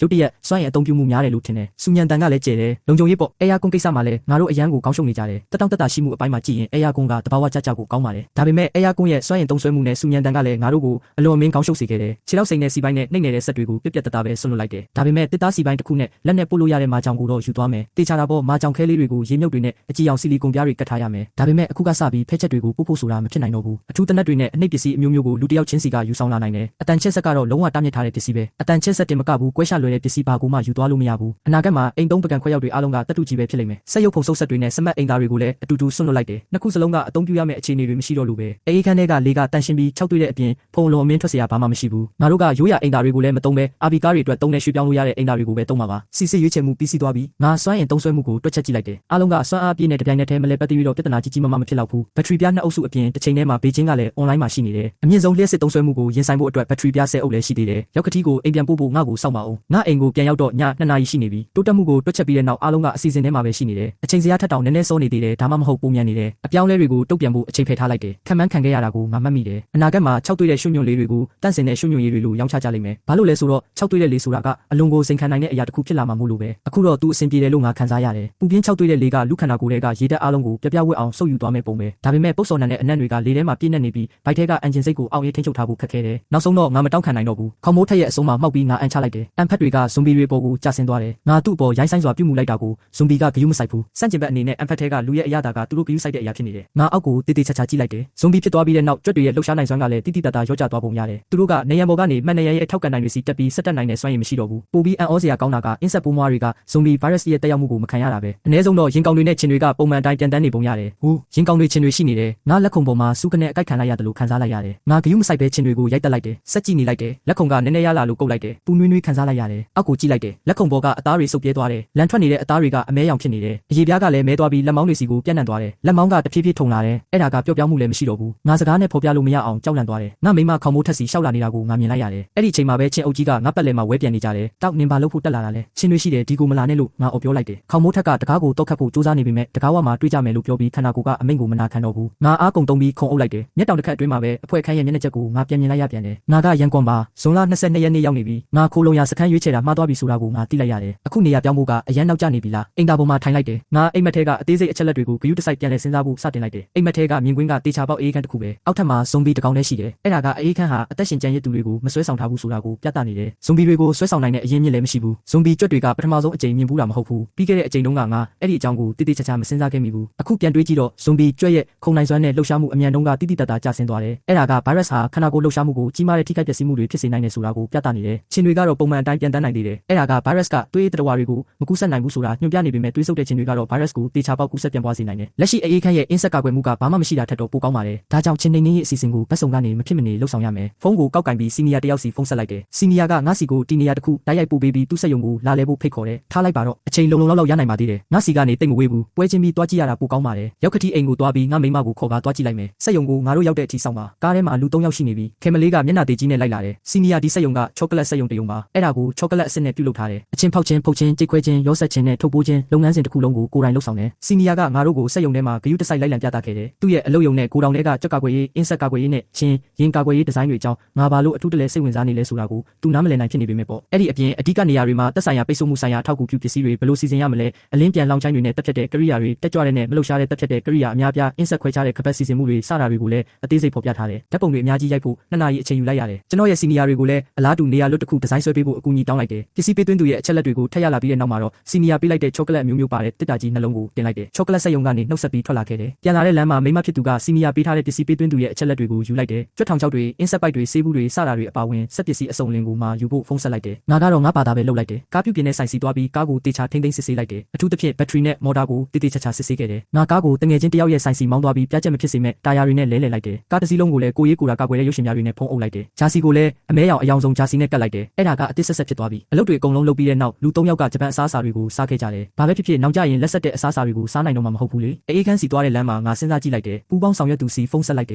ယ်ဘီတက်ထားတဲ့တံမဏိလောင်ချိုင်းနှစ်ခုကိုစိတ်ကြိုက်မှယူလိုက်တယ်အတိုင်းတာတွေကိုတန်ကားနဲ့ဒန်စာကိုကားတို့အတွက်အသီးသီးရည်ညွှန်းထားတယ်ကားကိုဖုံးအုပ်ထားလို့ရတယ်ကားကိုယ်ထဲကနေ30စင်တီမီတာအကွာဝေးလဲရှိသေးတယ်လောင်ချိုင်းရဲ့ပုံစံကတင်ကားရဲ့အမြောက်တက်ဆင်ထားတဲ့တန်ချက်ကားတွေကိုရည်ညွှန်းပြီး9စင်တီမီတာအထူဒါမှမဟုတ်9စင်တီမီတာ3မီလီမီတာအထူရှိတဲ့တံမဏိထောက်တန်ချောင်းတွေနဲ့ကဟေဆော်ထားတာပါလောင်ချိုင်းအိမ်ကိုရောက်လာတာကိုစောင့်နေလိုက်တယ်မျက်စိမိတ်စတိုင်ဖြစ်အောင်အပေါ်မှာတံမဏိပြားတွေထပ်တင်လိုက်တယ်နောက်ဆုံးအနေနဲ့လောင်ချိုင်းရဲ့ဘီးတွေမြေကြီးပေါ်ထိနိုင်တဲ့၍လောင်ချိုင်းကိုကားကိုယ်ထဲရဲ့ပင်မတန်းနဲ့ခေါင်းမိုးတန်းစီကဟေဆော်လိုက်တယ်ကားကိုယ်ထဲရဲ့ဝင်ထုတ်ဝင်ပိုးကစံနှုန်းထက်မကျော်လွန်ဘူးမောင်းနေနိုင်တဲ့အကွာအဝေးလျော်နေသွားပေမဲ့ကာကွယ်ရေးကတော့အများကြီးတိုးတက်လာလိမ့်မယ်ချစ်ပတ်ဆန်နေရန်တွေကိုဖောက်ထွက်ဖို့နဲ့အေးခန်းစီကိုဇွန်ဘီအုပ်စုတွေကိုဖျက်ကျော်ဖို့အတွက်ကောင်းမွန်တဲ့ကားဖုံးတွေလည်းရှိတယ်ရောနှောထားတဲ့ချောကလက်နဲ့ကြွက်အင်းဆက်နှိမ့်နှင်းရေးပစ္စည်းတွေကိုသူတို့နေရာမှာထားလိုက်တယ်လေကားတွေကိုဖောက်ခွဲပြီးတဲ့နောက်မှာစင်ကြံလန်းရဲ့အစုံကိုပိတ်ဆို့ဖို့ရောက်ခတိနဲ့ငါဆွေးနွေးကြည့်လိုက်တယ်လေကားတွေမရှိတော့ပေမဲ့တခုခုခုံဝင်လာရင်ဘယ်လိုလုပ်မလဲငါတို့အဲ့ဒါကိုခဏလောက်စဉ်းစားကြည့်လိုက်တယ်လေကားကိုဖောက်ခွဲဖို့ဆုံးဖြတ်ပြီးတဲ့နောက်အသုံးမပြုတဲ့အစုံကိုဘီလက်မြေကြိုတင်ပုံစံပြားတွေနဲ့ပိတ်ဆို့ဖို့ဖောက်ကလစ်ကိုတုံးခဲ့တယ်အချိန်ရှိရင်နေရန်တွေကကြိုတင်ပုံစံပြားကိုဘီလက်မြေနဲ့ချုံမှုအောင်လုပ်လို့တောင်ရသေးတယ်နေ့လယ်ပိုင်းမှာဒန်စာကားကိုပြုပြင်ထိန်းသိမ်းဖို့တာယာလဲဖို့နဲ့ရုပ်ရှင်ပြားကပ်ဖို့မောင်းသွားခဲ့တယ်ငါပြန်လာတဲ့အခါရုပ်ရှင်ပြားအချို့ကိုတည်လာခဲ့တယ်ဘာပဲဖြစ်ဖြစ်ဥပဒေအရရှေ့လေကာမန်နဲ့ရှေ့မှန်ကိုကိုရေးကိုတာရုပ်ရှင်ပြားနဲ့ဖုံးအုပ်ခွင့်မရှိဘူးလေငါမိမနဲ့ညီမလေးတွေကိုပဲပြစ်ပေးလိုက်ရတော့မယ်ညဘက်အလုပ်ကနှစ်ဖက်စလုံးမှာရှိတဲ့လှေကားတွေကိုအကြည့်လုပ်ဖို့ပဲငါပြစ်စမထက်မှာတယောက်တည်းလှေကားကိုဖောက်ခွဲဖို့အာသွင်းစနစ်လုပ်နေတယ်မနေ့ကျရင်လုပ်လိုက်မယ်အာသွင်းစနစ်ကိုဂယုတစိုက်တင်စီလိုက်တယ်ပောက်ကွဲစီမဲ့ပောက်ကွဲကိရိယာကိုပဲပြအောင်လုပ်ရမယ်ခါကိုစန့်ထုတ်လိုက်တယ်ဓာတ်လေကားထဲဝင်လိုက်တဲ့အခါရောက်ခတိကဓာတ်လေကားခလုတ်ပြားကိုလဲထားတာတွေ့လိုက်ရတယ်အခုတော့စကားဝက်ကိုမသိပဲစတုထထက်ကိုဘယ်သူမှသွားလို့မရတော့ဘူးနေ့လယ်ပိုင်းမှာစက်ရုံကဖုန်းဆက်လာတယ်ငါရဲ့လောင်ချိုင်းကောင်းပါတယ်တဲ့မနက်ကဝယ်ထားတဲ့စိုက်ပျိုးရေးပစ္စည်းတွေကိုအေးခန်းစီအမြန်ပို့ပေးလိုက်တယ်လောင်ချိုင်းကိုဆွဲဖို့ကုန်တင်ကားပြောင်းလိုက်တယ်စက်ရုံတရုံမှာငွေဝမ်းပိုက်ပုံစံစူးကျိုးတွေနဲ့ချိုးရိုးမပါတဲ့တံမဏိပိုက်တွေရှိတာကိုတွေ့လိုက်ရတယ်တချို့ကိုလည်းယူလိုက်တယ်ငါအိမ်လဆင်ဈေးကွက်ကိုသွားပြီးပောက်ကွဲမှုတန်ခံတန်မိုးအလုံး90ဝယ်လိုက်တယ်ဒီပစ္စည်းကိုပုံမှန်အားဖြင့်မျက်နှာကျက်တက် ဆင်တဲ့အခါသုံးတယ်ရည်ရွယ်ချက်ကိုပြောင်းလဲလိုက်တာကတော့ပြောပြလို့မရဘူးအေးခန်းကိုအများဆုံးထားလိုက်တယ်ရောက်ခတိနဲ့တခြားသူတွေလည်းပြန်ရောက်လာကြပြီငါဝယ်ခဲ့တဲ့အဓိကပစ္စည်းတွေကတော့အိယာခင်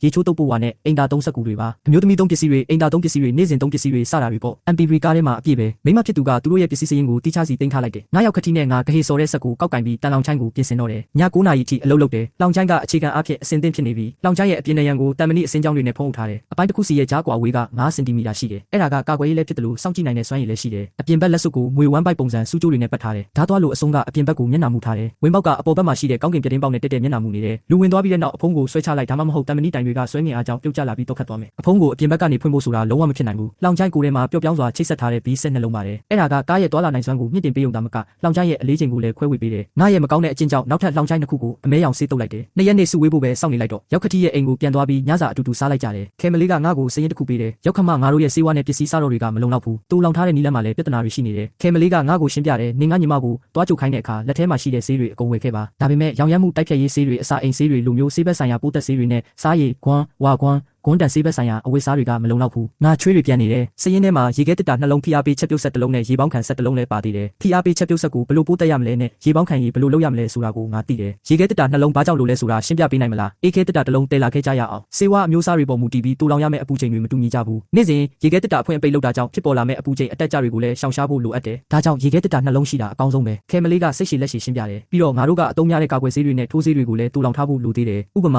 တရိတ်ဆန်ခွေးယူပြန်ကာကွယ်ဆေးမေးခိုင်ကာကွယ်ဆေးစတာတွေပေါ့ကောင်းပါပြီငါသဘောပေါက်လက်ခံသွားပါပြီအဲ့ဒီလိုဆိုရင်လည်းပိုကြီးတာကိုပဲယူလိုက်ကြတာပေါ့ ADL အလျားလိုက်အေးခဲတစ်တာတစ်လုံးလာပို့လိုက်မယ်ဒေါင်လိုက်ရေခဲတစ်တာတွေတော့မလိုဘူးအိမ်မှာတီးခြားနှလုံးရှိတာကောင်းပါတယ်ပိုးတက်ထားတဲ့ဂွန်း10 ကီလိုဂရမ်ပိုးတက်ထားတဲ့ပတိ1 ကီလိုဂရမ်တစ်ခါသုံးတန်းငွေကမျက်နှာဖုံးအခု20ဒါကိုနောက်မှမင်းနဲ့အတူယူသွားလိုက်ပန်ကာနဲ့စစ်ထုတ်ဘူးပါတဲ့တက်ကြွအသက်ရှူကရိယာအစုံ12စုံဒါကိုတော့ကားထဲမှာထားလိုက်မယ်အဆင့်3ကာကွယ်ရေးဝတ်စုံအစုံ4စုံပင်နီစီလင်အမှုန့်စစ်စစ်5 ကီလိုဂရမ်ကပုံတစ်ပုံနဲ့လာလိုက်မယ်ဗီတာမင် A ကနေ E ထိ1 ကီလိုဂရမ်စီဒီအချိန်မှာငါတိတလောက်တရိတ်ဆန်ဆေးကယွမ်40ပဲကျတယ်မိုးလင်းသွားပြီဒီနေ့ကဇွန်လ2ရက်နေ့ပါပြင်ဆင်မှု6ရက်ကြာပြီးနောက်ငါတို့ရဲ့ပြင်ဆင်မှုတွေကနောက်ဆုံးအဆင့်ကိုရောက်ပြီလို့ကြေညာနိုင်ပါပြီပြီးခဲ့တဲ့9ရက်အတွင်းမှာရှုပ်ထွေးပြီးခက်ခဲတဲ့လုပ်ငန်းစဉ်တွေကိုငါတို့ပြမြောက်ခဲ့တယ်ခိုလုံရစခန်းကိုအောင်မြင်စွာတည်ဆောက်နိုင်ခဲ့တယ်ဒီနေရာမှာစားတောက်ရေးဝတ်ဆင်ရေးနေထိုင်ရေးနဲ့တွာလာရေးဆိုတဲ့ကဏ္ဍ4ရက်နဲ့အကြမ်းဖျင်းခွဲခြားပြီးရိုးရှင်းတဲ့ညီကုန်းချုပ်တစ်ခုကိုငါပြုလုပ်ပါမယ်ပထမဦးဆုံးအနေနဲ့အဝတ်စားတွေအားလုံးကိုခိုလုံရစခန်းစီပို့ပြီးသွားပြီးလူတစ်ယောက်ချင်းစီအတွက်အစားထိုးဝတ်ဆင်ဖို့တစ်နှစ်စာတွင်းခံတွေကိုလည်းတူလောင်ထားတယ်ဖြစ်လာနိုင်တဲ့ပြင်းထန်တဲ့ရာသီဥတုအတွက်ပြင်ဆင်တဲ့အနေနဲ့ဝင်ရိုးစွန်းဒေတာတွေကအေးဒဏ်ကိုတောင်ခံနိုင်ရရှိမဲ့အဝတ်စားအစုံလင်ကိုငါတို့ပြင်ဆင်ထားတယ်စောင်းရာသီနဲ့နွေရာသီနှစ်ခုစလုံးအတွက်အဆင့်မြင့်ကာကွယ်ရေးဝတ်စုံတွေကိုငါတို့ပြင်ဆင်ထားတယ်ချင်းတွေနဲ့အင်းဆက်တွေကိုနှိမ်နှင်းနိုင်စွမ်းရှိတဲ့ပေါ်ပါတဲ့ကာကွယ်ရေးဝတ်စုံတွေကိုငါတို့ပြင်ဆင်ထားတယ်ကြောင်တွေနဲ့ခွေးတွေအတွက်တောင်အိမ်မွေးတိရစ္ဆာန်မိုးကအင်ဂျီတွေကိုကာကွယ်ရေးဝတ်စုံအဖြစ်ပြောင်းလဲဖန်တီးထားတယ်ဒုတိယတစ်ခုကအစားအစာပ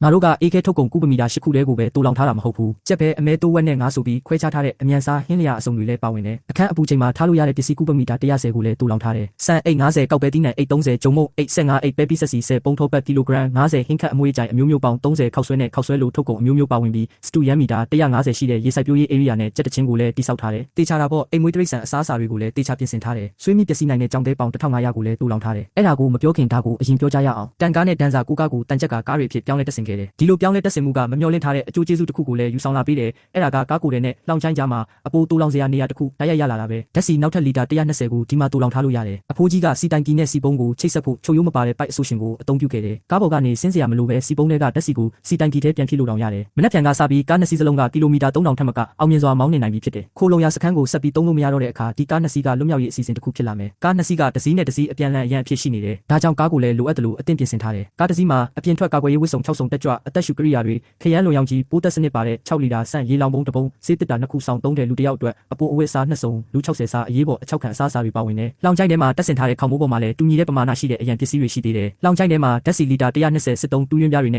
တခြားကရိယာတွေလည်းရှိတယ်ကားကိုပထမထပ်မှာကုန်တင်တကားကိုမျက်နှာမူပြီးရထားကပေါ်ပါတဲ့တမဏိပေါင်းချစ်ပတ်ဆန်ပြင်ပြားနဲ့လှုပ်ထားတဲ့နေရန်တုတစ်ခုရဲ့အနောက်မှာဖုံးကွယ်ထားတယ်နောက်ဆုံးအနေနဲ့ငါတို့အင်အားအများဆုံးသုံးခဲ့ရတယ်အလုပ်ပမာဏကလည်းအများဆုံးပဲအေးခန်းရဲ့ပထမထပ်နဲ့ဒုတိယထပ်ကရှုပ်ပွားနေတဲ့ဆောက်လုပ်ရေးလုပ်ငန်းခွင်အဖြစ်ရှိနေသေးပေမဲ့အဲ့ဒါကငါတို့ရဲ့တပ်တုအလုပ်တွေကိုဖုံးကွယ်ပေးထားတယ်ငါတို့အားလုံးကိုစတုတ်ထပ်မှာနေရာချထားတယ်အပြင်လူတွေလာကြည့်ရင်ဒီနေရာကအချိန်ကြာကြီးလုံးဝဆွတ်ပစ်ခံထားရပြီးအသုံးဝင်မဲ့ပစ္စည်းတွေဘာတစ်ခုမှမရှိဘူးလို့ထင်သွားစေတယ်တစ်နှစ်သုံးပစ္စမထက်ကနေစတုတ်ထပ်အထိရှိတဲ့ရေနဲ့မိပိုက်တွင်းတွေကိုပိတ်ဆို့ထားပြီးပွားစေတဲ့ဓာတုပစ္စည်းတွေရောဆက်ထားတဲ့ဆေးပစ်တဲ့ပိတ်ဆို့ရေးပစ္စည်းအမြောက်များကိုလောင်းထည့်ထားတယ်အဲ့ဒါတွေကနောက်ဆုံးမှာဖမ်းချုပ်ထားတဲ့ရေမြုပ်လိုအရာဝတ္ထုတစ်ခုအဖြစ်ဖွဲ့စည်းသွားလိမ့်မယ်လမ်းကြောင်းတွေကိုပိတ်ဆို့ပေးတဲ့အပြင်တုံခါမှုတွေနဲ့အတန်တွေကိုလည်းစုပ်ယူပေးတယ်တတိယထပ်နဲ့ပစ္စမထက်တွေကအလွတ်ဖြစ်နေတယ်ရည်ရွယ်ချက်ကတော့လူတွေဝင်လာလို့မ မရအောင်လုပ်ဖို့ပဲအဆောက်အုံထဲမှာပစ္စည်းတွေလည်းမရှိဘူးလူလည်းမရှိဘူးလို့ငါတော့အထင်မှားသွားခဲ့တယ်အပေါ်ထက်နဲ့အောက်ထပ်ကိုပြေးဆွဲနေတဲ့ဓာတ်လေကားတွေစတုတ်ထက်ရှိနေတယ်ဆိုတာကိုလုံးဝမြင်တွေ့ရတော့မှာမဟုတ်ဘူးလေယားတွေကိုဖောက်ခွဲပစ်လိုက်ပြီးတဲ့နောက်စတုတ်ထက်ကိုဒီကနေလုံးဝဖုံးကွယ်သွားလိမ့်မယ်စတုတ်ထက်ကအေးခန်း area ကိုအပိုင်း၄ပိုင်းခွဲခြားထားတယ်နေထိုင်ရေး area ကိုထူထဲတဲ့အတန်လုံးအခန်းကန့်နေရန်တွေနဲ့ဝန်းရံထားတယ်အတွင်းကအတန်က90 decibel အထိရောက်နေရင်တော့အဆောက်အုံအပြင်ဘက်ကနေဘာမှကြားရမှာမဟုတ်ဘူးဒါပေမဲ့အဲ့ဒါကသဘောထားကွဲလွဲမှုတစ်ခုကိုလည်းဖြစ်ပေါ်စေတယ်အတန်လုံးမှုကအရန်ကိုကောင်းမွန်နေတယ်နေထိုင်ရေး area ထဲမှာအတန်ပမာဏကိုကန့်သက်ဖို့လိုအပ်မလိုအပ်ဆိုတာပဲဆွေးနွေးတိုင်ပင်ပြီးတဲ့နောက်မိသားစုကအတန်ပမာဏကိုတိုးထားဖို့သဘောတူညီခဲ့ကြတယ်နေထိုင်ရေး area ရဲ့အပြင်ဘက်မှာတူလောင်ရေး area ရှိတယ်ကုန်တင်ပြား40ကအဲ့ဒီ area ကိုစစ်တူရင်ခုံပုံစံလိုခွဲခြားထားပေးတယ်ခင်မီကိုတောင်စီမံခန့်ခွဲမှုပုံစံတွေကိုသုံးပြီးကုတ်တက်မှတ်ခြင်းနဲ့ကမ္ဘာစနစ်ဖြင့်အထက်လိုက်စီထားတာကြောင့်ပစ္စည်းတွေကိုရှာဖွေဖို့နဲ့ပို့ဆောင်ဖို့အဆင်ပြေပြီးမြန်ဆန်စေတယ်အမိုက်ဆုံးပစ်တဲ့ area ကစတုတ်ထက်ရဲ့ထောက်တနေရာမှာရှိတယ်အင်တာတွေနဲ့တန့်စင်ရေး area တွေပါဝင်တယ်တန့်စင်ရေး area ကရေဆိုးတွေကိုတန့်စင်ပေးဖို့တာဝန်ယူတယ်အဆိုင်ခဲအမိုက်တွေကိုဖြည့်ရှင်းဖို့ကိုလည်းတာဝန်ယူပေးတယ်အထူးတိစောက်ထားတဲ့အတန်လုံးအလုပ်ရုံတစ်ခုကအဆိုင်ခဲအမိုက်တွေကိုအုတ်ခဲတုံးလေးတွေအဖြစ်ပြောင်းလဲပေးပြီးပြင်းအားမြင့်ခရမ်းလုံရောင်ကြီးတွေနဲ့အိုဆုံးတငွေအပြည့်ရှိတဲ့အမိုက်ခန်းတစ်ခန်းထဲမှာအထက်လိုက်စီထားတယ်နောက်ဆုံးအနေနဲ့မွေးမြူရေး area ရှိတယ်ရေစိုက်ပျိုးရေးဘူးတွေနဲ့ကြက်ချံပါဝင်တယ်ဒါကအနာဂတ်မှာငါတို့ရရှိနိုင်မဲ့တစ်ခုတည်းသောဟင်းသီးဟင်းရွက်နဲ့လက်ဆက်တဲ့အသားရင်းမြစ်ပဲ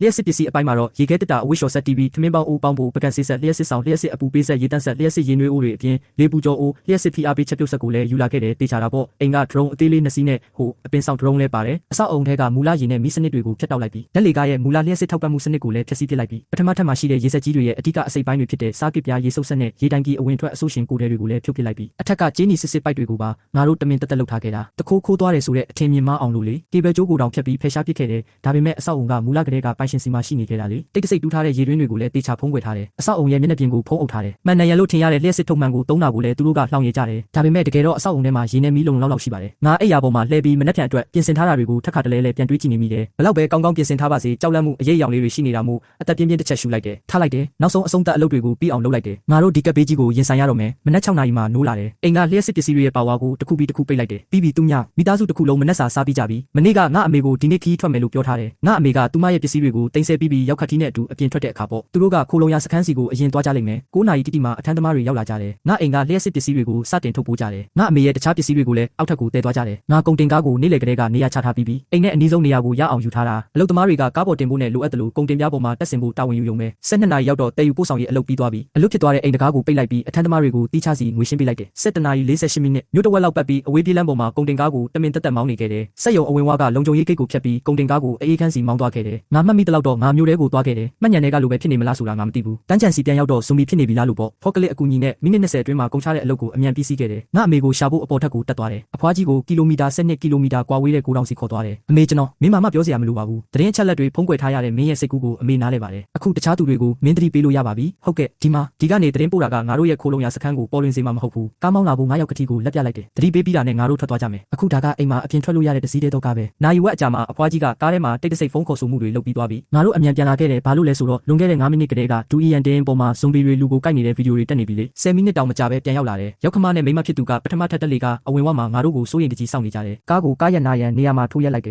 ယ်ငါတို့နေရန်တူတက်ဆင်ဖို့အတွက်တန်လောင်ချိုင်းကြီးကိုလေထဲမှာတွဲလောင်းချိတ်ထားတယ်ဖော့ကလစ်ကိုပထမထပ်တက်လေကအဝင်ဝမှာရက်ထားမယ်ဘက်ထရီကိုဖြုတ်လိုက်တစ်သားပြားကိုဖယ်လိုက်ဓာတ်လေကားကိုအပေါ်ဆုံးထပ်မှာရက်ထားလိုက်ရှော့တိုင်ကနေကားစီကိုငါပြန်သွားမယ်လောင်ချိုင်းနဲ့ကားကိုတဲကိုအတူတူတေချာတက်ဆင်လိုက်တယ်ရောက်ခတီကငါ့ကိုအပေါ်ထက်ကိုပြန်ဆွဲတင်လိုက်တဲ့အချိန်မှာနေ့လယ်3နာရီကျော်နေပြီမြို့ကြီးကလူကြီးတွေရဲ့ငရဲကန်တစ်ခုဖြစ်သွားပြီလမ်းမပေါ်မှာတက်ရှိထင်ရှားလူတွေမရှိတော့ဘူးဇွန်ဘီတွေပဲရှောက်သွားနေကြတယ်ငါမနာရဲသေးဘူးပစ္စမထက်ကနေအမိုနီယမ်နိုက်ထရိတ်နဲ့ဖောက်ခွဲရေးကိရိယာတွေကိုထုတ်ယူလိုက်တယ်လေကားထစ်တွေနဲ့ပလက်ဖောင်းတွေကအပေါက်တွေတဲကိုတစ်ခုပြီးတစ်ခုတေချာထည့်ပြီးဝါယာကြိုးတွေတက်ဆင်လိုက်တယ်အမြောက်ပေါက်စုစုပေါင်း220ရှိတယ်တက်ဆင်ပြီးတဲ့အချိန်မှာညနေ9နာရီရှိနေပြီစောင့်ကြည့်ကင်မရာကိုစောင့်ကြည့်နေတဲ့မိမဖြစ်သူကလက်ရှိမှာပတ်ဝန်းကျင်မှာဇွန်ဘီတွေမရှိဘူးလို့အတည်ပြုပေးတယ်ငါဖောက်ခွဲရေးခလုတ်ကိုနှိပ်လိုက်တယ်အတန်လုံးနဲ့ပစ္စည်းအထက်ထက်နဲ့ကာကွယ်ထားတဲ့အတွက်ဖောက်ခွဲတန်ကမကျဲဘူးတကားခောက်တန်လိုမျိုးပဲဒါပေမဲ့အဲ့ဒီနောက်မှာလှေကားတွေပြုတ်ကျလာတဲ့အတန်ကတော့ကျဲတယ်စင်ကြံလန်းရဲ့အပေါ်ဆုံးထက်ကစောင့်ကြည့်ကင်မရာကနေအကဲဖြတ်ကြည့်ရရင်အခြေခံအဖြစ်ရီမန်းချက်အောင်မြင်သွားပြီမိခိုးကတော့နည်းနည်းများတယ်နောက်ထပ်နာရီဝက်လောက်ကြာသွားတယ်ပတ်ပတ်လေကိုစစ်ဆေးကြည့်လိုက်တယ်ကာကွယ်ရေးအပိုင်းမှာပြဿနာမရှိဘူးရေနဲ့မီးပိုင်းမှာလည်းပုံမှန်မဟုတ်တာဘာမှမရှိဘူးအခုတော့ငါတို့ဒီမှာတရားဝင်နေထိုင်လို့ရပြီမိသားစုတစ်ခုလုံးရဲ့အောင်ပွဲကိုအောင်ပွဲခံဖို့အတွက်ညစာစားချိန်ရောက်နေပြီပြီးတော့လက်ဆက်တဲ့ဟင်းသီးဟင်းရွက်တွေကရက်အနှဲငယ်ပဲအထားခံတာမို့ငါတို့အစားအသောက်အကြီးကျယ်စားဖို့ရွေးချယ်လိုက်ကြတယ်တန်မိုးရှိတဲ့ကိုကာကိုလာကိုတောင်ထုတ်လာကြတယ် TV မှာအရေးပေါ်သတင်းတွေလာနေတယ်သတင်းကြေညာသူကတီတီငိမ့်ငိမ့်ဟန်ဆောင်ပြီးတရားဝင်ထုတ်ပြန်ချက်ကိုဖတ်ပြနေတယ်အကြောင်းရင်းနဲ့ဇင်းမြစ်ကိုလက်ရှိမှာမသိရသေးပါဘူးပြည်သူတွေအနေနဲ့အိမ်မှာပဲနေပြီးကယ်ဆယ်ရေးကိုစောင့်ဆိုင်ပေးကြဖို့မြစ်တာရက်ခံပါတယ်နိုင်ငံတော်ကဘယ်သူမှဆုံးလို့မှာမဟုတ်ပါဘူးအဲ့ဒီအချိန်မှာပဲမိသားစုတစ်ခုစီရဲ့လူဦးရေကိုစည်ရင်းကောက်ဖို့ရက်ကွက်ကော်မတီစီကနေ message ဝင်လာတယ်ငါတို့တိတ်တဆိတ်နေဖို့ရွေးချယ်လိုက်တယ်ဘေကျင်းငါတို့ကအဲ့ဒီလူဖွဲ့စည်းထဲမှာမရှိဘူးလေကယ်ဆယ်ရေးပစ္စည်းတွေလည်းမလိုဘူးနောက်ပိုင်းမှာရွှေပြောင်းရေးနဲ့ပတ်သက်တဲ့သတင်းအချက်လက်တွေရှိလာမှာပါငါတို့တုတ်ပြန်ဖို့ကနောက်မကြပါဘူးထမင်းစားပြီးတဲ့နောက်ငါအမေနဲ့ရောက်ခမကတနေကုန်ပင်ပန်းနေကြပြီငါအရင်အိပ်ယာဝင်ခဲ့တယ်ရောက်ခတိနဲ့ငါကစောင့်တီးခဲ့ကြတယ်နောက်ဆုံးတော့ပထမဆုံးညမှာငါကင်းဆောင်မှုဖြစ်လာခဲ့တယ်ဒီမနက်မှာအဖိုးကြီးကအဆောင်ခန်းထဲကစောင့်ကြည့်ကင်မရာလိုင်းကိုဖျက်တောက်လိုက်တယ်ဗီဒီယိုကိုနေထိုင်ရေး area စီပြောင်းရွှေ့လိုက်တယ် မူလကစီစဉ်ထားတဲ့အိမ်သားကိုအခန်းငယ်လေးတွေကနေထုတ်ပြီးစောင့်ကြည့်ရေးအခန်းအဖြစ်ပြောင်းလဲလိုက်တယ်စက်ရုံရဲ့အတွင်းရောအပြင်ပါစောင့်ကြည့်ရေးခိုလုံရစခန်းရဲ့အတွင်းနဲ့အပြင်စောင့်ကြည့်ရေးအားလုံးကိုဒီမှာစုစည်းထားတယ်စခရင်၈ခုကိုအတန်မပါတာကလွဲရင်နေရငယ်လေးတစ်ခုအဖြစ်တက်ဆင်ထားတယ်အရာအားလုံးကမျက်စိရှိမှပဲရှိနေတယ်စခရင်ပေါ်မှာတော့လမ်းတွေကရှင်းလင်းနေတယ်နေရောင်ကြီးစွမ်းအင်သုံးလမ်းမီးတွေကအလိုလျောက်လင်းလာတယ်လမ်းပေါ်မှာဘယ်သူမှမရှိဘူးကားတွေလည်းမရှိဘူး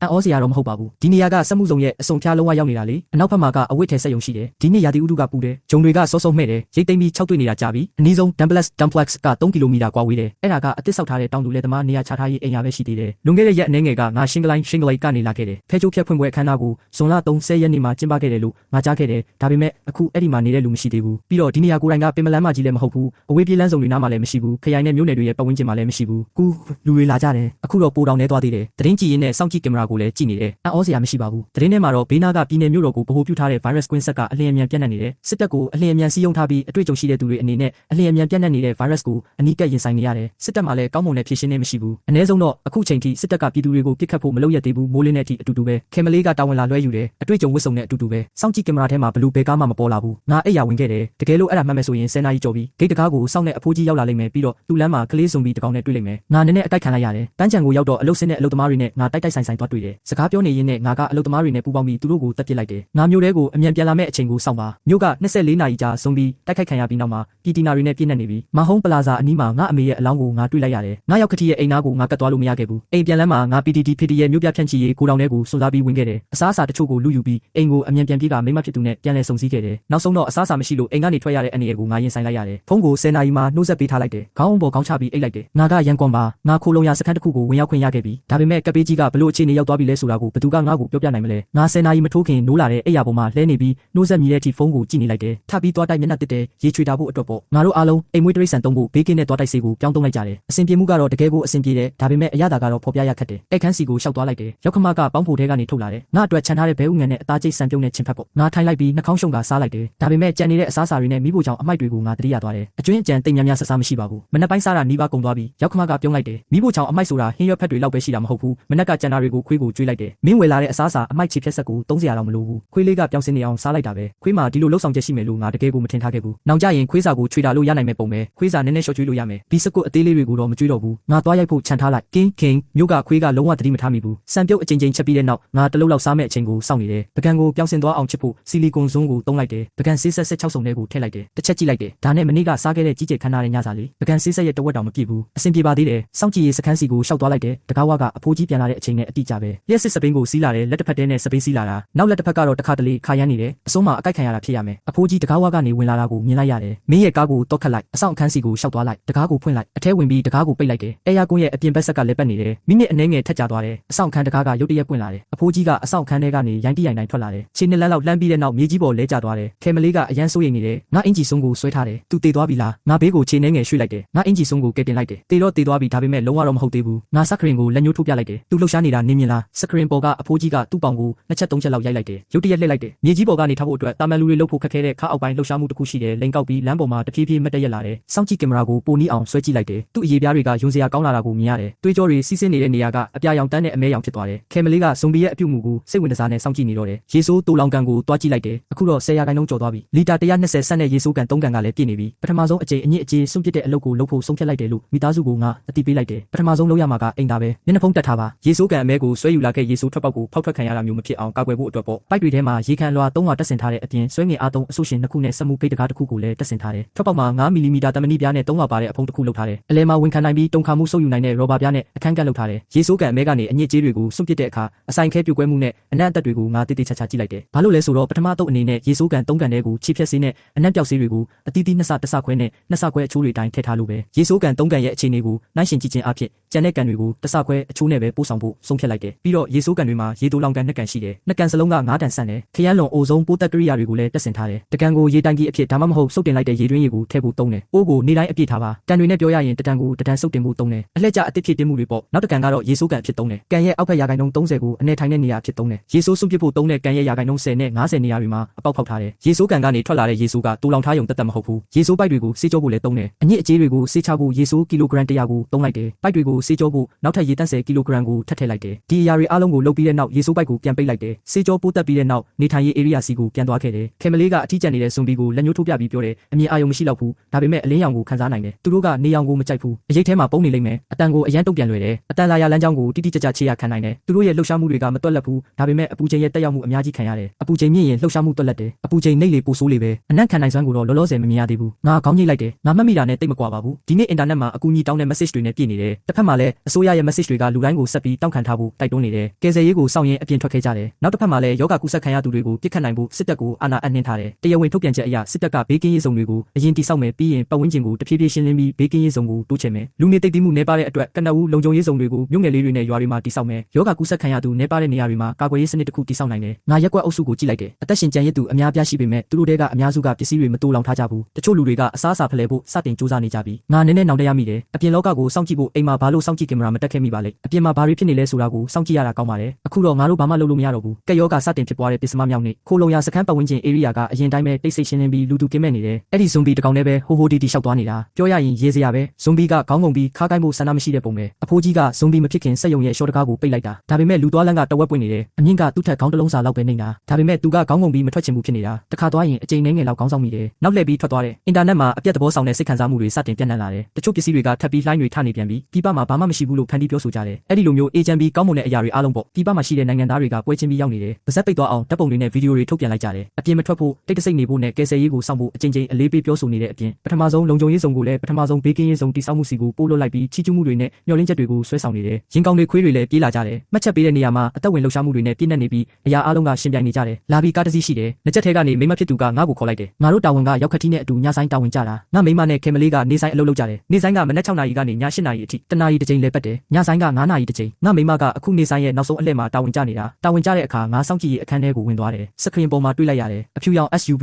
SUV ကားတစ်စီးရင်ထိုးပြီးရောက်လာတယ်ကားကမောင်းရပိုခတ်နေတယ်ကားကလမ်းစုံကိုရောက်တော့ရက်သွားတယ်ရင်မောင်းကဘေးတွေကိုကြည့်ဖို့အောက်ဆင်းလာတယ်ဘယ်ဘက်ရှိပြီးကလေးရော့နေတဲ့ပုံပဲသူကားပေါ်တက်ပြီးငါတို့စက်ယုံဘက်ကိုမောင်းလာတယ်ဆိုလိုတာကငါတို့စက်ယုံတွေကိုဝင်ပုံပြီးတာယာလဲကျင်တဲ့သဘောပဲငါဇွန်ဘီကိုရှာဖို့စောင့်ကြည့်ကင်မရာကနေအမြန်ရှာကြည့်လိုက်တယ်စက်ယုံ area ရဲ့အစုံဆုံးနေရာမှာသူ့ကိုတွေ့လိုက်တယ်အကွာဝေးဝေးပေမဲ့ဂိတ်တကားကြားမှာလမ်းတလန်းရှိတယ်စက်ယုံ area ရဲ့ရွေးပြားတကားကလိုင်စင်နံပါတ်ပြမှတ်မိတဲ့စနစ်ကိုတုံးထားတာငါအဆင်ပြေအောင်ငါတိုးလောင်ထားလိုက်တာမှတ်မိတဲ့လှုပ်ဆောင်ချက်ကရှိနေသေးတယ်ဒါပေမဲ့မှတ်တမ်းတင်တဲ့လှုပ်ဆောင်ချက်ပဲကျန်တော့တယ်တနည်းအားဖြင့်ပြောရရင်လိုင်စင်နံပါတ်ပြဝင်လာလို့ရတယ်သူတိုက်ရိုက်မောင်းဝင်လာတဲ့အထူးကြီးဖြစ်နေတဲ့နေရန်တွေကြားကနေငါတို့မကြားရပေမဲ့စောင့်ကြည့်ကင်မရာထဲကဇွန်ဘီရဲ့လှုပ်ရှားမှုတွေကိုအကဲဖြတ်ကြည့်ရရင်သူကြားသွားတာသိကြတယ်တကားစီကိုစတင်လျှောက်သွားတယ်ရင်မောင်းကညာဘက်ကိုကွေ့လိုက်ပြီးဝင်ပေါက်ဂိတ်တကားနဲ့တိတ်မဝေးတဲ့နေရာမှာရက်လိုက်တယ်ဂိတ်တကားတဖြည်းဖြည်းပိတ်သွားတာကိုစောင့်ကြည့်နေတယ်ကားပေါ်ကဆင်းပြီးပတ်ဝန်းကျင်ကိုကြည့်လိုက်တယ်ခြေနှစ်လမ်းလောက်လမ်းပြီးရက်သွားတဲ့အဆောင်ခန်းစီကိုလျှောက်သွားတယ်ငါကားကိုတစ်ချက်ကြည့်လိုက်တယ်အဲ့ဒီနောက်သူကားစီပြန်လျှောက်သွားတယ်ကားထဲမှာတခြားတစ်ယောက်ရှိနေပုံရတယ်သူ့ရဲ့စူးစမ်းလေးလာမှုကိုရပ်တန့်လိုက်တယ်ရင်မောင်းကကားနောက်ဖုံးထဲကနေတန်းငွေဘူးအသေးလေးတစ်ခုကိုတွေ့လိုက်တယ်ကြည့်ရတာတော့တာယာကိုအားဖြည့်ပေးမဲ့အရေးတစ်မျိုးဖြစ်ပုံရတယ်ဘယ်ဘက်ရှိပြီးကိုစတင်ပြုပြင်နေပြီငါမိမနဲ့ငါကစခရင်ကိုစိုးရင်ကြည့်နေကြတယ်ဇွန်ဘီကလမ်းတစ်ဝက်ကြော်လောက်ရောက်လာပြီဇွန်ဘီနဲ့ငါကစခရင်တစ်ခုထဲမှာရောက်နေပြီရှမ်းရဲ့ရင်မောင်းကနောက်ဆုံးတော့မတ်တက်ရက်လိုက်တယ်ငါကားထဲကလူတွေနဲ့စကားပြောနေခဲ့တာရုတ်တရက်အနောက်ကိုလှည့်ကြည့်လိုက်တယ်ဇွန်ဘီကသူ့စီကနေ10မီတာလောက်ပဲကွာတော့တယ်လူလိမ့်ပြီးကားထဲကိုဝင်သွားတယ်ကားဆက်နှိုးလိုက်တယ်ပင်မလမ်းမကြီးဘက်ကိုနောက်ပြန်မောင်းလိုက်တယ်စတီယာရင်ကိုတကားပတ်လှည့်လိုက်တယ်တကားပွင့်လာမဲ့အချိန်ကိုစောင့်နေတယ်အလင်းစလိုထွက်ပြေးသွားတယ်ကားနောက်မှာတကားပိတ်သွားတာကိုငါမြင်လိုက်ရတယ်ငါမိမနဲ့ငါတက်တာရတဲ့တပြင်းတစ်ချက်ချလိုက်ကြတယ်ငါလက်ဖွားတွေမှာချွေးတွေထွက်နေတာကိုငါသတိထားမိလိုက်တယ်သူ့ကိုအောင်ပွဲခံရမဲ့အပြင်သူ့ကိုငါထပ်ပြီးညှိတွားချင်သေးတယ်မင်းကထွက်ပြေးသွားတာလေမင်းကဇွန်ဘီတွေကိုခေါ်သွားတာပဲသူတို့ကငါစီကိုရောက်လာတာပဲကက်ယောဂစတင်ဖြစ်ပွားတဲ့10ရက်မြောက်နေ့အံ့ဩစရာမရှိပါဘူးရေနဲ့မီးပြတ်တောက်သွားခဲ့တယ်အင်တာနက်ကလည်းအကူအညီတောင်းတဲ့အတန်တွေကြားထဲမှာပဲရှိနေသေးတယ်အဲ့ဒါကနိုင်20တောင်မခံလိုက်ပါဘူးခစ်တဲ့ရင်ကျေးမှုကိုထိမ့်သိမ်းထားဖို့နေအောင်ကြီးစွမ်းရင်သုံးလမ်းမီးတွေပဲကြံပါတော့တယ်နောက်ဆုံးတော့ဂုံတိတ်ခါပေါ့အင်တာနက်မရှိတော့ဘ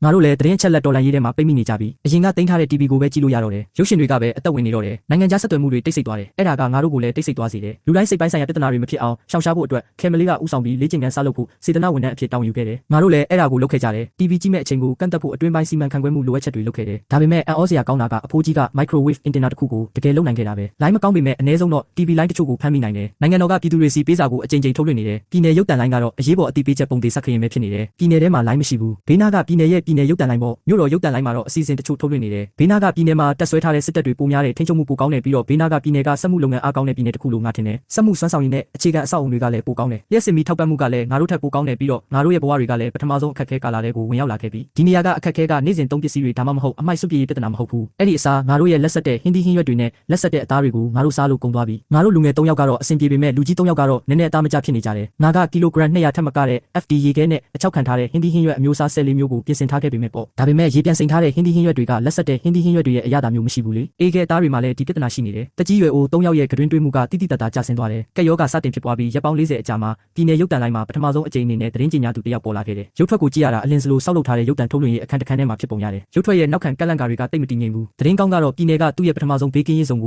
တိစောက်နိုင်ခဲ့ပြီးဘေးကင်းရေးစုံကတောင်ဘက်တောင်တန်းဒေသတွေမှာရှိတယ်အဲ့ဒါ ဒါကမူလကစစ်တပ်အတွက်လေ့ကျင့်ရေးစခန်းတစ်ခုဖြစ်တယ်ကက်ရောဂါစတင်ဖြစ်ပွားတဲ့အချိန်နဲ့စစ်တပ်တွေလေ့ကျင့်ရေးအတွက်တက်ဆွဲထားတဲ့အချိန်တိုက်ဆိုင်သွားတယ်ကပ်ပေးကြီးလာနေပြီဆိုတာကိုစစ်တပ်ကရှာဖွေတွေ့ရှိသွားတယ်ဘေးကင်းရေးဆောင်ကိုအလင်းစလိုတိဆောက်လိုက်ကြတယ်ပထမအတုပ်ဇွန်ဘီတိုက်ခိုက်မှုတွေကိုခုခံတွန်းလှန်ပြီးတဲ့နောက်စစ်တပ်ကအစပြုပြီးလူအများပြားကိုကယ်ဆယ်နိုင်ခဲ့တယ်အဝေးဆုံးတိုက်ခိုက်မှုကပြည်နယ်မြို့တော်ကနေကီလိုမီတာ100အထိတောင်ရောက်ရှိခဲ့တယ် TV ရုပ်သံလိုင်းတွေနဲ့တခြားသူတွေကိုလည်းဘေးကင်းရေးဆောင်စီပြန်ခေါ်သွားခဲ့တယ်ဒီအချိန်မှာ TV ကနေပြည်သူတွေအနေနဲ့ကိုယ်ပိုင်တူလောင်ထားတဲ့ပစ္စည်းတွေနဲ့ပတ်ဝန်းကျင်လုံခြုံရေးအခြေအနေတွေအပေါ်မူတည်ပြီးလှုပ်ဆောင်ဖို့အကြံပြုထားတယ်ဘေးကင်းရေးဆောင်စီသွားမလားဒါမှမဟုတ်အိမ်မှာပဲကယ်ဆယ်ရေးကိုစောင့်မလားဆိုတာကိုကိုယ့်သဘောနဲ့ကိုယ်ဆုံးဖြတ်ပါတစ်ချိန်တည်းမှာပဲဇွန်ဘီတွေကိုကာကွယ်ဖို့အတွက်ကြိုတင်ကာကွယ်ရမယ့်အချက်တချို့ကိုလည်းထုတ်လွှင့်ပြသခဲ့တယ်ငါတို့မိသားစုအဲ့ဒီအကြောင်းကိုဆွေးနွေးတိုင်ပင်ခဲ့ကြတယ်ငါတို့မှာပစ္စည်းတွေလုံလုံလောက်ရှိတယ်အေးစစ်စစ်ပဲနေထိုင်မှုပုံစံကလည်းယုံကြည်စိတ်ချရတယ်ဘေးကင်းရေးဆောင်စီသွားမယ့်အနေအကိုရင်ဆိုင်စရာမလိုတလို့ခိုလုံရစခန်းထဲမှာပဲဆက်နေလို့ရတယ်အဖိုးကြီးကသူ့ကောင်းကိုရိုက်လိုက်တယ်အသက်ကြီးပြီငါရေဒီယိုအကြောင်းကိုမိနေခဲ့တာပဲရေဒီယိုကအစောကြီးကလေးကရနိုင်နေတင်တာငါတို့မျက်လုံးပြူးသွားကြတယ်ဒီအရာကိုပြင်ဆင်ဖို့ဘယ်သူမှမတွေးမိခဲ့ကြဘူးငါအမေကသူမရဲ့အိတ်ထဲကနေရင်ပြင်ကတ်ခုံပွဲတွေမှာတုံးတဲ့ဘလူးတုတ်ဆက်ကိုထုတ်လာတယ်ငါရေဒီယိုကပြက်နေတာကြပြီဘလူးတုတ်ကနေပဲနားထောင်လို့ရတယ်ငါအဲ့ဒါကိုဖြုတ်ကြည့်လိုက်မယ်ဘယ်နေရာကပြက်နေတာလဲအဖိုးကြီးကဝက်ဦးလက်ကိုထုတ်ယူလိုက်တယ်ဆက်ရဲ့အခွန်ကိုဖွင့်လိုက်တယ်ကွန်ဒင်ဆာကလောင်သွားတာပဲဒီကွန်ဒင်ဆာကတာမန်ပါပဲလျှက်စစ်ပစ္စည်းအသေးလေးတစ်ခုကိုဖြုတ်လိုက်ရုံပဲအနှိမ့်ဆက်နောက်တစ်ခုကိုဖြုတ်ပစ်လိုက်တယ်ကွန်ဒင်ဆာကိုရှာတွေ့သွားပြီအစားထိုးတက်ဆင်လိုက်တယ်ပြင်ပြီးတော့ညတောင်ရောက်နေပြီငါပြင်ပြီးသားရေဒီယိုကိုဖွင့်လိုက်တယ်လိုင်းကိုဖြည်းဖြည်းချင်းစတင်ရှာဖွေလိုက်တယ်နိုင်ငံတော်ရုပ်သံလိုင်းပြည်နယ်ရုပ်သံလိုင်းတကယ်တော့အများပြည်သူသုံးရုပ်သံလိုင်းတွေအများကြီးရှိတယ်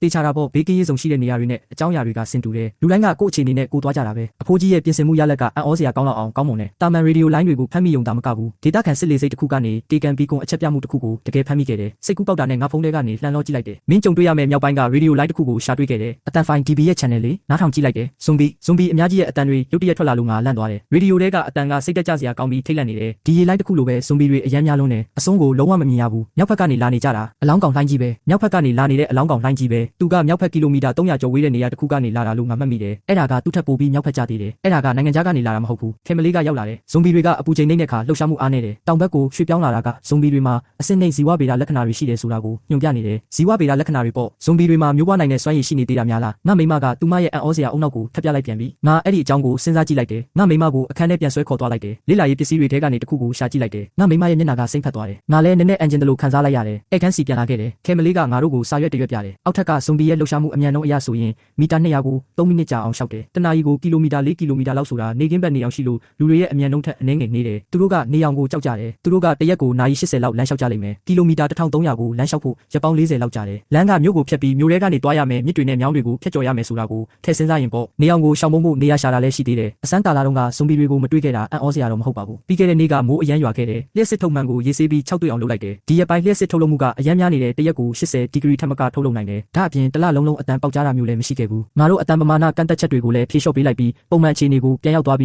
းဘာလို့လဲဆိုတော့လျှက်စစ်မီလုံလောက်ရှိနေလို့ပဲရေစိုက်ပျိုးရေးဟင်းသီးဟင်းရွက်တွေကပထမဆုံးအကြိမ်အနေနဲ့အထွက်နှုန်းအရန်ကောင်းခဲ့တယ်တက်ကြီးရွယ်အိုတွေကြားမှာဂရင်းပြတ်တဲ့ပြဿနာလည်းတက်တာသွားတယ်အကြီးမားဆုံးအံ့ဩစရာကတော့ကျူပင်ချက်စီကနေရတာပဲမူလကငါစိတ်လောပြီးချက်တချင်းဝယ်လိုက်တာအထီး16ကောင်နဲ့အမ15ကောင်ပါတာလက်ဆက်တဲ့အသားအတွက်ဖြစ်ဆွချက်တစ်ခုဖြစ်မယ်လို့ငါထင်ခဲ့တာသူတို့တွေဥလာလိမ့်မယ်လို့ဘသူကထင်မှလဲဒါပေမဲ့ချက်ချင်းရင်ဆိုင်ရတဲ့ပြဿနာကတော့အစာသုံးဆွဲမှုတိုးလာတာပဲဘာပဲဖြစ်ဖြစ်ငါတို့ချက်တွေအတွက်အစာစီစဉ်မထားဘူးလေအဓိကအစားအစာကိုစိုက်ပျိုးဖို့ငါအစင်သင့်မဖြစ်သေးဘူး9ရက်လောက်စောင့်ကြည့်ပြီးတဲ့နောက်မှာတော့ငါတို့စီမှာချက်16ကောင်စလုံးရှိတယ်ဆိုတာငါသိချသွားတယ်ကြက်ဥပဲစားမယ်အဓိကအစားအစာက1လလောက်စာလျှော့သွားတယ်6လတစ်ကြိမ်သားဖောက်ပြီးဥချက်ကိုအစားထိုးမယ်ဆိုရင်3လလောက်အချိန်တိုးသွားလိမ့်မယ်ဒီမိုကရေစီနည်းကျမဲခွဲဆုံးဖြတ်ပြီးနောက်ဆုံးမှာကျမ15ကောင်တဲက6ကောင်ကိုခြံထားဖို့ဆုံးဖြတ်လိုက်တယ်6လတစ်ကြိမ်သားဖောက်မယ်ကက်ယောဂါစတင်ဖြစ်ပွားတဲ့55ရက်မြောက်နေ့မူလကအရင်ချိန်တုန်းကရောက်ခတိနဲ့ရောက်ခမအဆက်အသွယ်ပြတ်သွားတဲ့နေ့ပေါ့ငါတို့အိမ်တွေကမြစ်ကိုချပြီးမျက်နှာချင်းဆိုင်ရှိကြတာအတွေ့အကြုံတွေနီးစပ်တယ်ငါတို့တယောက်နဲ့တယောက်ဘေးကင်းကြောင်းသတင်းပို့ဖို့လက်နေတမီရဲ့အလင်းရောင်ကိုလည်းတုံးနိုင်တယ်ဘာတို့ပြန်မှုမှမရခဲ့ဘူးအခုတော့မိသားစုကခိုးလုံရစခန်းမှာပြန်လည်စုံစည်းနိုင်ခဲ့ပြီငါနဲ့အလင်းရောင်ကိုမမြင်ရပေမဲ့နောက်ဆုံးမှာတော့မိသားစုတစ်ခုလုံးကျန်းမာနေကြပါတယ်ဒါကြောင့်ဒီနေ့ငါတို့အောင်ပွဲခံဖို့စားတောက်ပွဲတစ်ခုကျင်းပခဲ့တယ်တန်မိုးရှိတဲ့တောက်စရာတွေအချိုရည်တွေပြီးတော့အချိုပွဲတွေနဲ့ရေခဲချောင်းတွေတောင်ပါတယ် TV မှာကြီးညာချက်လင်းလက်သွားတယ်ရုပ်တံထုတ်လွှင့်ရေးအခန်းတွေနဲ့သတင်းကြီးညာသူတွေအရေးပေါ်ထုတ်လွှင့်နေတယ်မြောက်ဘက်နဲ့တောင်ဘက်ကနေလာနေတဲ့ဇွန်ဘီအုပ်စုကြီးကမြောက်ပိုင်းပြည်နယ်နယ်ငယ်ကဘေးကင်းရေးဆောင်အသေးလေးတွေနဲ့အခြေချနေထိုင်ရာနေရာတွေကိုဖောက်ထွင်းဝင်ရောက်သွားပြီးကူးစက်မှုအသစ်တွေအများပြားဖြစ်ပေါ်စေခဲ့တယ်အလောင်းကောင်လိုင်းကြီးကပုံမအားကောင်းလာတယ်လက်ရှိမှာအလောင်းကောင်လိုင်းကြီးကတောင်ဘက်ကိုတနာရီကီလိုမီတာ35ကီလိုမီတာနှုန်းနဲ့ဆက်လက်ရွေ့လျားနေတယ်လူတိုင်းပကံတွေနဲ့တူတွေကိုချထားလိုက်ကြတယ်အရေးအတွက်အသာစီးရမှုကိုအားကိုးနေတဲ့ဇွန်ဘီတွေရဲ့ဗီဒီယိုကိုကြည့်နေကြတယ်ဘေးကင်းရေးဆောင်ရဲ့အစွန်းအထိတက်လာတယ်နေရန်နဲ့အမြင့်တူညီတဲ့အထိတဖြည်းဖြည်းချင်းပုံလာတယ်နောက်ဆုံးတော့နေရန်ကိုကြော်တက်ပြီးဘေးကင်းရေးဆောင်တဲ့ကိုဝင်ကအစုလိုက်ပြုံလိုက်တက်ဖြတ်ကြတယ်သူညာရက်ကက်ယောဂါစတင်ဖြစ်ပွားပြီးနောက်ရှင်းကိုပြီးတဲ့နောက်အဲ့ဒီနေ့ကအလောင်းကောင်လိုင်းကြီးရဲ့တိုက်ခိုက်မှုပုံစံ9ရောက်ခတိနဲ့ငါကာကွယ်ရေးစနစ်ကိုတည်တည်ချာချာစစ်ဆေးခဲ့တယ်အထူးသဖြင့်လေကားကိုဖောက်ခွဲပြီးနောက်ပလက်ဖောင်းကိုပေါ့ပလက်ဖောင်းပေါ်မှာရက်နေဖို့အမြင့်တင့်တော်တဲ့နေရာအထိဇွန်ဘီတွေစုပုံမလာအောင်တားဆီးရမယ်ပလက်ဖောင်းကိုကြံနေတဲ့ဘီလက်မြေနဲ့စင်ကြေရှောလေးဖြစ်အောင်ငါလုပ်လိုက်တယ်ဇွန်ဘီတွေမတက်ရက်လို့မရဘူးဒီနေ့သတင်းကောင်းတစ်ခုလည်းရှိတယ်ပထမအတုပ်ကျူပင်ချက်ဥတွေအကောင်ပေါက်လာပြီဒါကငါတို့ရဲ့ရေရှည်တည်တတ်မဲ့အသားထုတ်လုပ်ရေးအစီအစဉ်ကကြီးမားတဲ့ခြေလှမ်းတစ်ခုတက်လန်းနိုင်ခဲ့ပြီဆိုတာကိုဆိုလိုတာပါကက်ယောဂါစတင်ဖြစ်ပွားတဲ့90ရက်မြောက်နေ့ TV ရုပ်သံလိုင်းရဲ့အဆိုအရဇွန်ဘီလှိုင်းကြီးကတောင်ဘက်ကိုချီတက်နေတာအပူချိန်မြင့်တက်လာလို့တဲ့လွန်ခဲ့တဲ့10ရက်ကတည်းကတောင်ဘက်ကိုသွားတာရက်လိုက်ပြီဖြစ်ပြီးအလောင်းကောင်အုပ် စုထဲမှာနောက်ထပ်စုဝေးလာတဲ့ဇွန်ဘီတွေရှိနေသေးတယ်အလောင်းကောင်တွေကမြောက်ဘက်ကီလိုမီတာ400အကွာဝေးမှာရှိတဲ့မြစ်ကြီးရဲ့မြောက်ဘက်ကမ်းမှာလပေါင်းများစွာစခန်းချနေကြတယ်နေရာအနှံ့မှာဘေးကင်းရေးဇုံတွေပိုပြီးများလာတယ်အနည်းဆုံးဘေးကင်းရေးဇုံကကီလိုမီတာ90ပဲကွာဝေးတယ်ဒါပေမဲ့ငါအမြင်ပြောရရင်ဒီဘေးကင်းရေးဇုံအသေးလေးတွေရဲ့နေရန်တွေကိုမြင့်တင်နေပေမဲ့အလောင်းကောင်လိုင်းကြီးရဲ့ရှေ့မောက်မှာကြာတောက်ခံနိုင်မှာမဟုတ်ဘူးလို့ငါစိုးရိမ်တယ်ရေဆိုးကန်ကို3လတိတိတုံးပြီးပြီအောက်ခြေမှာအဆိုင်ခဲအတော်များများအနေထိုင်နေပြီဒီနေ့မိုးရွာတာနဲ့အတော်ပဲမိုးရေရဲ့ဖုံးကွယ်မှုနဲ့အတူရေဆိုးကန်ကိုတိတိချာချာဆွတ်ပစ်လိုက်တယ်အနေထိုင်နေတဲ့အဆိုင်ခဲတွေကိုလည်းအောက်ခြေထွက်ပေါက်ကနေတဆင့်ဖယ်ရှားပစ်လိုက်တယ်လက်ရှိမှာလျှက်စစ်ပိုရှန်နေတာကိုအခွင့်ကောင်းယူလိုက်အပူပေးစက်ပစ္စည်းတွေအားလုံးကိုယူလာခဲ့ရေနွေးမွေးနဲ့စောင်းကို6တွေ့အောင်လုပ်လိုက်အဆိုင်ခဲအတုံးလေးတွေဖြစ်အောင်ဖိတိတ်လိုက်အဆိုင်ခဲအမိုက်တွေစီကိုပုံထားလိုက်ငါမိမကစောင့်ကြည့်ကင်မရာနဲ့ကြောင်ခွေးတွေကိုစောင့်ကြည့်နေတယ်တခြားသူတွေကကန်စီကိုတွားပြီးအလုပ်လုပ်ကြတယ်ပထမဆုံးလုပ်ရမှာကရေဆိုးကန်အမဲကိုစွန့်ပစ်ဖို့ပဲအဲ့ဒီနောက်ရေဆိုးကန်ရဲ့အပေါ်ထက်ကရေစင်းပေါက်ကိုတုံးပြီးရေဆိုးကန်အမဲကိုအရင်ဆုံးရိုးရိုးလေးစေးကြောလိုက်တယ်အဲ့ဒီနောက်84ပိုးသက်စေးရည်နဲ့အရေးဖြောပြီးစိန်ထားတဲ့ရေဆိုးကန်ရဲ့ရှေ့ဘက်အထက်ကရေစင်းပေါက်ကိုဖွင့်လိုက်တယ်စတင်စွန့်ပစ်နေပြီဒါကအဖိစီးဆုံးအချိန်ပဲအမြန်နှုန်းကလည်းနှေးတယ်တနာရီလောက်အချိန်ယူလိုက်ရတယ်ရေစွန့်ပစ်လိုက်တဲ့မိမကိုမေးကြည့်တယ်ဇွန်ဘီတွေကဂိတ်တကားနာကမိုးရေထဲမှာပုံနေကြတယ်ရေဆိုးကန်ရဲ့အောက်ခြေကရေဆိုးထွက်ပေါက်ကပိုပြီးဒုက္ခများတယ်တစ်ဖက်မှာအဲ့ဒါကအနေထိုင်နေပြီးအမြင့်နေတယ်ရေဆိုးပိုက်စီကိုဓာတ်ရိုက်တွေ့တန်းဖို့နီးလမ်းမရှိဘူးနောက်တစ်ဖက်မှာအဆိုင်ခဲတွေအရမ်းများရင်ပိုက်ကိုပိတ်ဆို့သွားမှာကို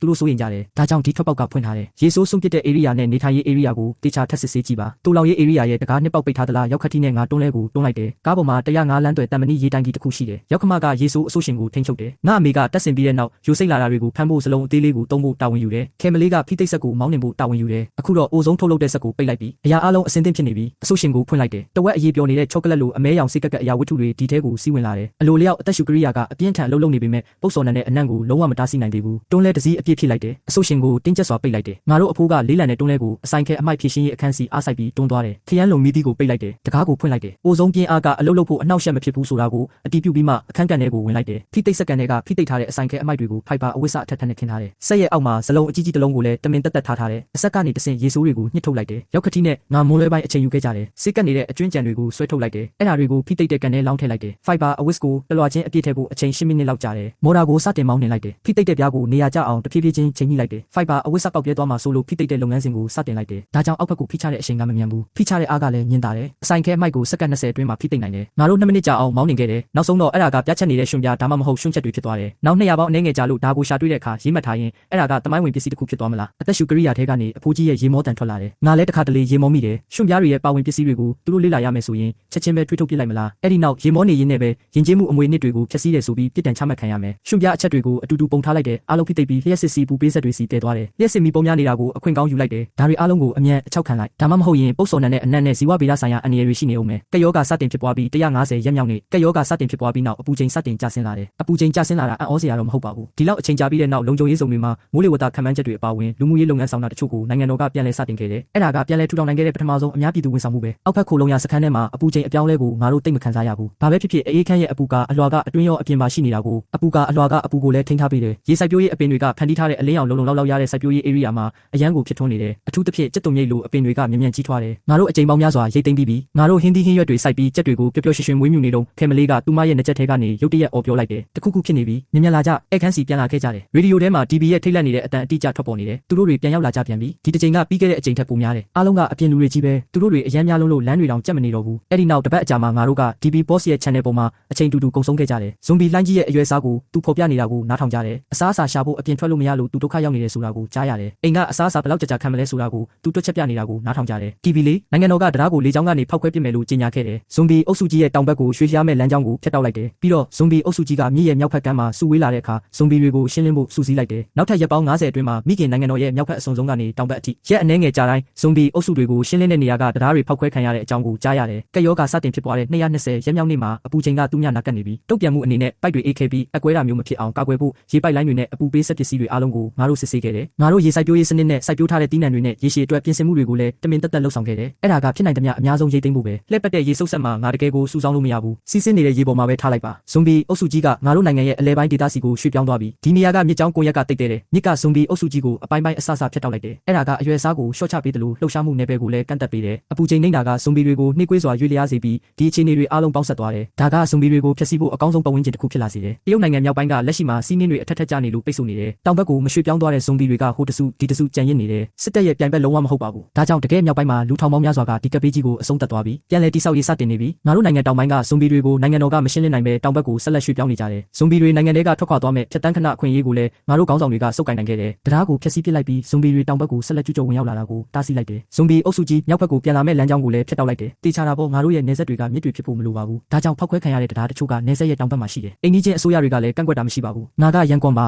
ဒီကပ်ပေးကြီးအတွက်ငါပြင်ဆင်နေတယ်လို့ဂုဏ်ယူစွာနဲ့ငါပြောနိုင်တယ်ဘာတစ်ခုမှအပိုးမဖြစ်ခဲ့ဘူးကက်ယောဂါစတင်ဖြစ်ပွားပြီး435ရက်မြောက်နေ့ကက်ယောဂါစတင်ဖြစ်ပွားပြီးနောက်မြောက်ပိုင်းနဲ့တောင်ပိုင်းအကြားအခြေအနေကအခြေခံအားဖြင့်တည်ငြိမ်နေပြီဇွန်ဘီတွေက6တွေ့တဲ့ရွှွညွန်တွေကိုလည်းရှင်းလင်းသွားပြီလို့တေချာပေါက်ပြောလို့ရတယ်အလဲပိုင်းဒေတာကဇွန်ဘီတွေကိုလည်းတစချင်းစီရှင်းလင်းပြီးသွားပြီငါတို့ကယ်ဆယ်ခံရဖို့တိတ်မဝေးတော့ဘူးဒီနေ့သတင်းကငါတို့စီရောက်လာပြီဘီမြို့မှာပြီးခဲ့တဲ့ရက်ပေါင်း100အတွင်းအသက်ရှင်ကျန်ရစ်သူတွေကိုမတွေ့ရပါဘူးတဲ့အကူအညီတောင်းတဲ့အချက်ပြမှုအသစ်တွေလည်းမရရှိခဲ့ပါဘူးတဲ့ဒါကြောင့်ဇွန်ဘီအုပ်စုကြီးကိုအပြီးပိုင်ဖြည့်ရှင်းဖြစ်ဖို့နိုင်ငံတော်ရဲ့ဆုံးဖြတ်ချက်ကိုနောက်10ရက်အတွင်းမှာချမှတ်လိုက်မယ်တဲ့မြို့ဆွဲတဲ့အစာတွေချပေးခြင်းအပြင်ဘီမြို့ပတ်လည်ကမြစ်တွေဝန်းရံထားတဲ့ area တွေကဇွန်ဘီတွေကိုဘီမြို့ထဲစုစည်းစေမယ်နျူကလ িয়ার လက်နက်တွေတုံးပြီးအလင်းအမြန်ရှင်းလင်းပစ်မယ်ဒီအစီအစဉ်မှာအသုံးပြုမဲ့နျူကလ িয়ার လက်နက်တွေမှာအရွယ်အစားတင်းငယ်ခြင်းစွမ်းအားကြီးမားခြင်းနဲ့ဓာတ်ရောင်ကြီးအကျွင်းကြံနေပါခြင်းဆိုတဲ့အားသာချက်တွေရှိတယ်အဲ့ဒါကိုတရုတ်သိပ္ပံပညာရှင်တွေကတိကျလွတ်လပ်စွာတီထွင်ထားတာဖြစ်တယ်လုံးဝလွတ်လပ်တဲ့ညာနာပိုင်ဆိုင်မှုအခွင့်အရေးတွေရှိတယ်ငါတို့မိသားစုကတော့လှပသွားပြီဘီမြို့ဗဟိုပြုရှင်းလင်းရေးနျူကလ িয়ার လက်နက်တွေတဲ့အဲ့ဒါကငါတို့ကိုပါဖောက်ခွဲပစ်တော့မှာမဟုတ်ဘူးလား DTN ကောင်းကောင်းပုံနေရင်တော့နျူကလ িয়ার ဘုံကိုတော့စားရလိမ့်မယ်ငါတို့ကနျူကလ িয়ার ဘုံတွေကိုတော့တောက်ခံနိုင်မှာမဟုတ်ဘူးမလားနင်ဘာတွေတွေးနေတာလဲပစ္စည်းတွေတိမ်ပြီးထွက်ပြေးဖို့ပြင်ဆင်လိုက်ကြကားနှစ်စီးစလုံးကအမြဲတမ်းအဆင်သင့်ရှိနေတယ်တစ်နှစ်တိတိမသုံးရသေးပေမဲ့ညွန့်ကိန်းတွေရတော့အခြေအနေရန်ကောင်းနေသေးတယ်ငါရောက်ခတိနဲ့ငါအားလုံးကိုတွက်ချက်ကြည့်လိုက်တယ်ငါဒီလောက်ရိုးရိုးရှင်းရှင်းနဲ့ထွက်သွားနိုင်မယ်မထင်ဘူးငါတို့ထွက်သွားကြပြီခိုလုံရစခန်းကတော့ဆက်ပြီးပိတ်ထားအောင်ပါပဲပြန်လဲမတိဆောက်ခင်အထိအဲ့ဒါကိုတင်ထားလို့ရတယ်လို့တခုခုကိုလည်းပြန်ယူလို့ရနိုင်တယ်မထွက်ခွာခင်ဒီကာလအတွင်းမှာကောင်းကောင်းစားတော့ကြပါလမ်းမှာကြုံတွေ့ရမယ့်အပြောင်းလဲတွေကိုရင်ဆိုင်နိုင်ဖို့လုံလောက်တဲ့ခွန်အားနဲ့စွမ်းရည်ရှိအောင်တေချာလုပ်ထားကြပါတတိယအချက်အနေနဲ့အခုငါတို့ဘေးကင်းရေးဆောင်စီကိုတွားကြမယ်အဲ့ဒီမှာခွဲတန်းစနစ်နဲ့တုံးဆွဲနေပေမဲ့ကိုတယ်လာတဲ့ပစ္စည်းတွေကိုသိမ်းယူမှာမဟုတ်ပဲကိုပိုင်ဖြစ်ပဲဆက်ရှိနေမှာပါစတုထအချက်ငွေကြေးတွေဆက်ပြီးလက်ပတ်နေအောင်မယ်ဆိုပေမဲ့ငွေသားတည်ရတာအဆင်မပြေဘူးဘာပဲဖြစ်ဖြစ်ငါတို့အခိုင်အမာတန်ဖိုးရှိတဲ့အရာတချို့လိုအပ်တယ်မဆိုင်ရသေးတဲ့တီးနှံမျိုးစေ့တွေအားလုံးကိုယူသွားမယ်ကျူပင်ချက်တွေအားလုံးကိုလည်းယူသွားမယ်ကြက်ဥတွေကိုပြုတ်ပြီးအတူတူတည်သွားမယ်အိတ်ထဲထည့်ထားတဲ့အဓိကစားနပ်ရိက္ခာတလဲစာပေါ့ပဲမျိုးမျိုးကိုလည်းမျိုးစေ့အဖြစ်သုံးဖို့နည်းနည်းစီယူသွားမယ်အရင်ကလှုပ်ထားတဲ့ဖောက်ခွဲရေးပစ္စည်းတွေကိုဂရမ်200ပါတဲ့အထုပ်လေးတွေခွဲထုတ်လိုက်တယ်ကိုကာကွယ်ဖို့ကားတစ်စီးကို2ကီလိုဂရမ်စီထားမယ်ရေခဲနဲ့အချောက်ခံထားတဲ့ဟင်းသီးဟင်းရွက်တွေပျော့ပြောင်းတဲ့စီတုပ်ဖူးတွေနဲ့ငရုတ်စီအဆက်မျိုးမျိုးအားလုံးပေါင်းလိုက်ရင်စုစုပေါင်းအလေးချိန်120ကီလိုဂရမ်လောက်ရှိတယ်အဲ့ဒါတွေကိုကားအပြင်ဘက်ကလှောင်ချိုင်းထဲမှာထားလိုက်တယ်လူတစ်ယောက်ချင်းစီကအပိုဝေစား3စုံနဲ့အတွင်းခံခြေအိတ်10စုံကိုထပ်ယူသွားမယ်ပထမဦးဆုံးအနေနဲ့ပန်းချန်တွေ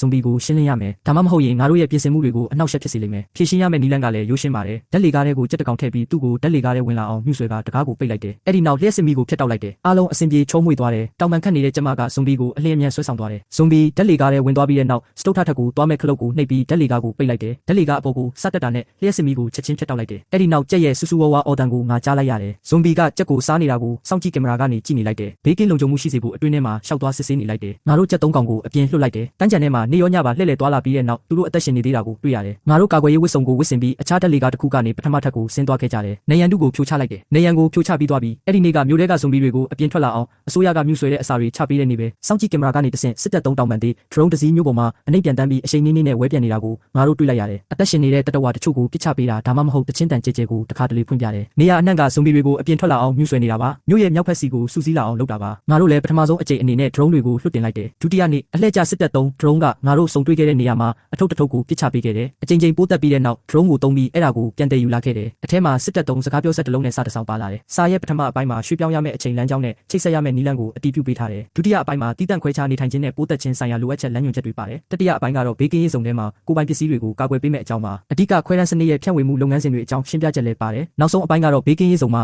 အရေးပေါ်လိုအပ်နေတဲ့ပစ္စည်းစည်းရင်းမဲ့ဖြစ်တယ်စာကိုဖတ်ပြီးတဲ့နောက်ငါမှအကြံတစ်ခုရလာတယ်ငါတို့ရဲ့ကိုယ်ပိုင်ပစ္စည်းတွေကိုတင်ထားတဲ့အပြင်အထူးစောင့်ရှောက်မှုတချို့ရဖို့အတွက်တခြားပစ္စည်းတွေကိုအစိုးရနဲ့မျှဝေလို့ရတယ်ဘာပဲဖြစ်ဖြစ်ဒါကငါတို့မိသားစုလေလုပ်ငန်းခွင်ဝင်နိုင်တဲ့အင်အားစုထဲမှာ3ယောက်မပါဘူးလေတက်ကြီးရွယ်ကို3ယောက်ကခွဲတန်းစနစ်နဲ့နေထိုင်ရတဲ့ဘဝမှာတိတိတတ်တာအားနည်းချက်ရှိနေတယ်အစိုးရနဲ့ဆွေးနွေးတိုင်ပင်ပြီးတဲ့နောက်ကားတွေကငါတို့ရဲ့လျှက်စစ်ပစ္စည်းတွေဘက်ထရီတွေနဲ့ထောက်ပံ့ရေးပစ္စည်းတွေအားလုံးကိုငါတို့ပိုင်ဆိုင်ခွင့်ရတယ်တခြားပစ္စည်းတွေကိုတော့ငါတို့နဲ့အစိုးရကတဝက်စီခွဲဝေယူကြမယ်အလုံးမလုံးနိုင်တဲ့တက်ကြီးရွယ်ကို3ယောက်ကိုပုံမှန်စောင့်ရှောက်မှုတွေခံစားခွင့်ရမယ့်အခြေအနေနဲ့အလဲလဲလုပ်တာပါအဲ့ဒါအပြင်အစိုးရကငါတို့ကိုလာကြိုးဖို့နဲ့ပစ္စည်းတွေတည်ဖို့စစ်တပ်ကိုလွှတ်ပေးလိမ့်မယ်2ရက်ဆောင်ဆိုင်ခဲ့တယ်ဒုတိယနေ့ဇွန်ဘီတွေကိုမြှုပ်ဆွဲခေါ်ထုတ်သွားတဲ့အချိန်မှာစောင့်ကြည့်ကင်မရာကနေရှေ့ကိုချီတက်လာတဲ့ရင်တန်းကိုငါတို့တွေ့လိုက်ရတယ်ပြီးတော့အဲ့ဒီစစ်တပ်အလံကဂုံကျက်တရေနဲ့ဂုံယူဝင်းကြွားမှုတွေကိုတည်ဆောင်လာတယ်ငါရဲ့ကပ်ဘေးကာလအသက်ရှင်တန်ရေးအစီအစဉ်ကအောင်မြင်စွာပြီးဆုံးသွားပြီဆိုတာကိုငါသိလိုက်တယ်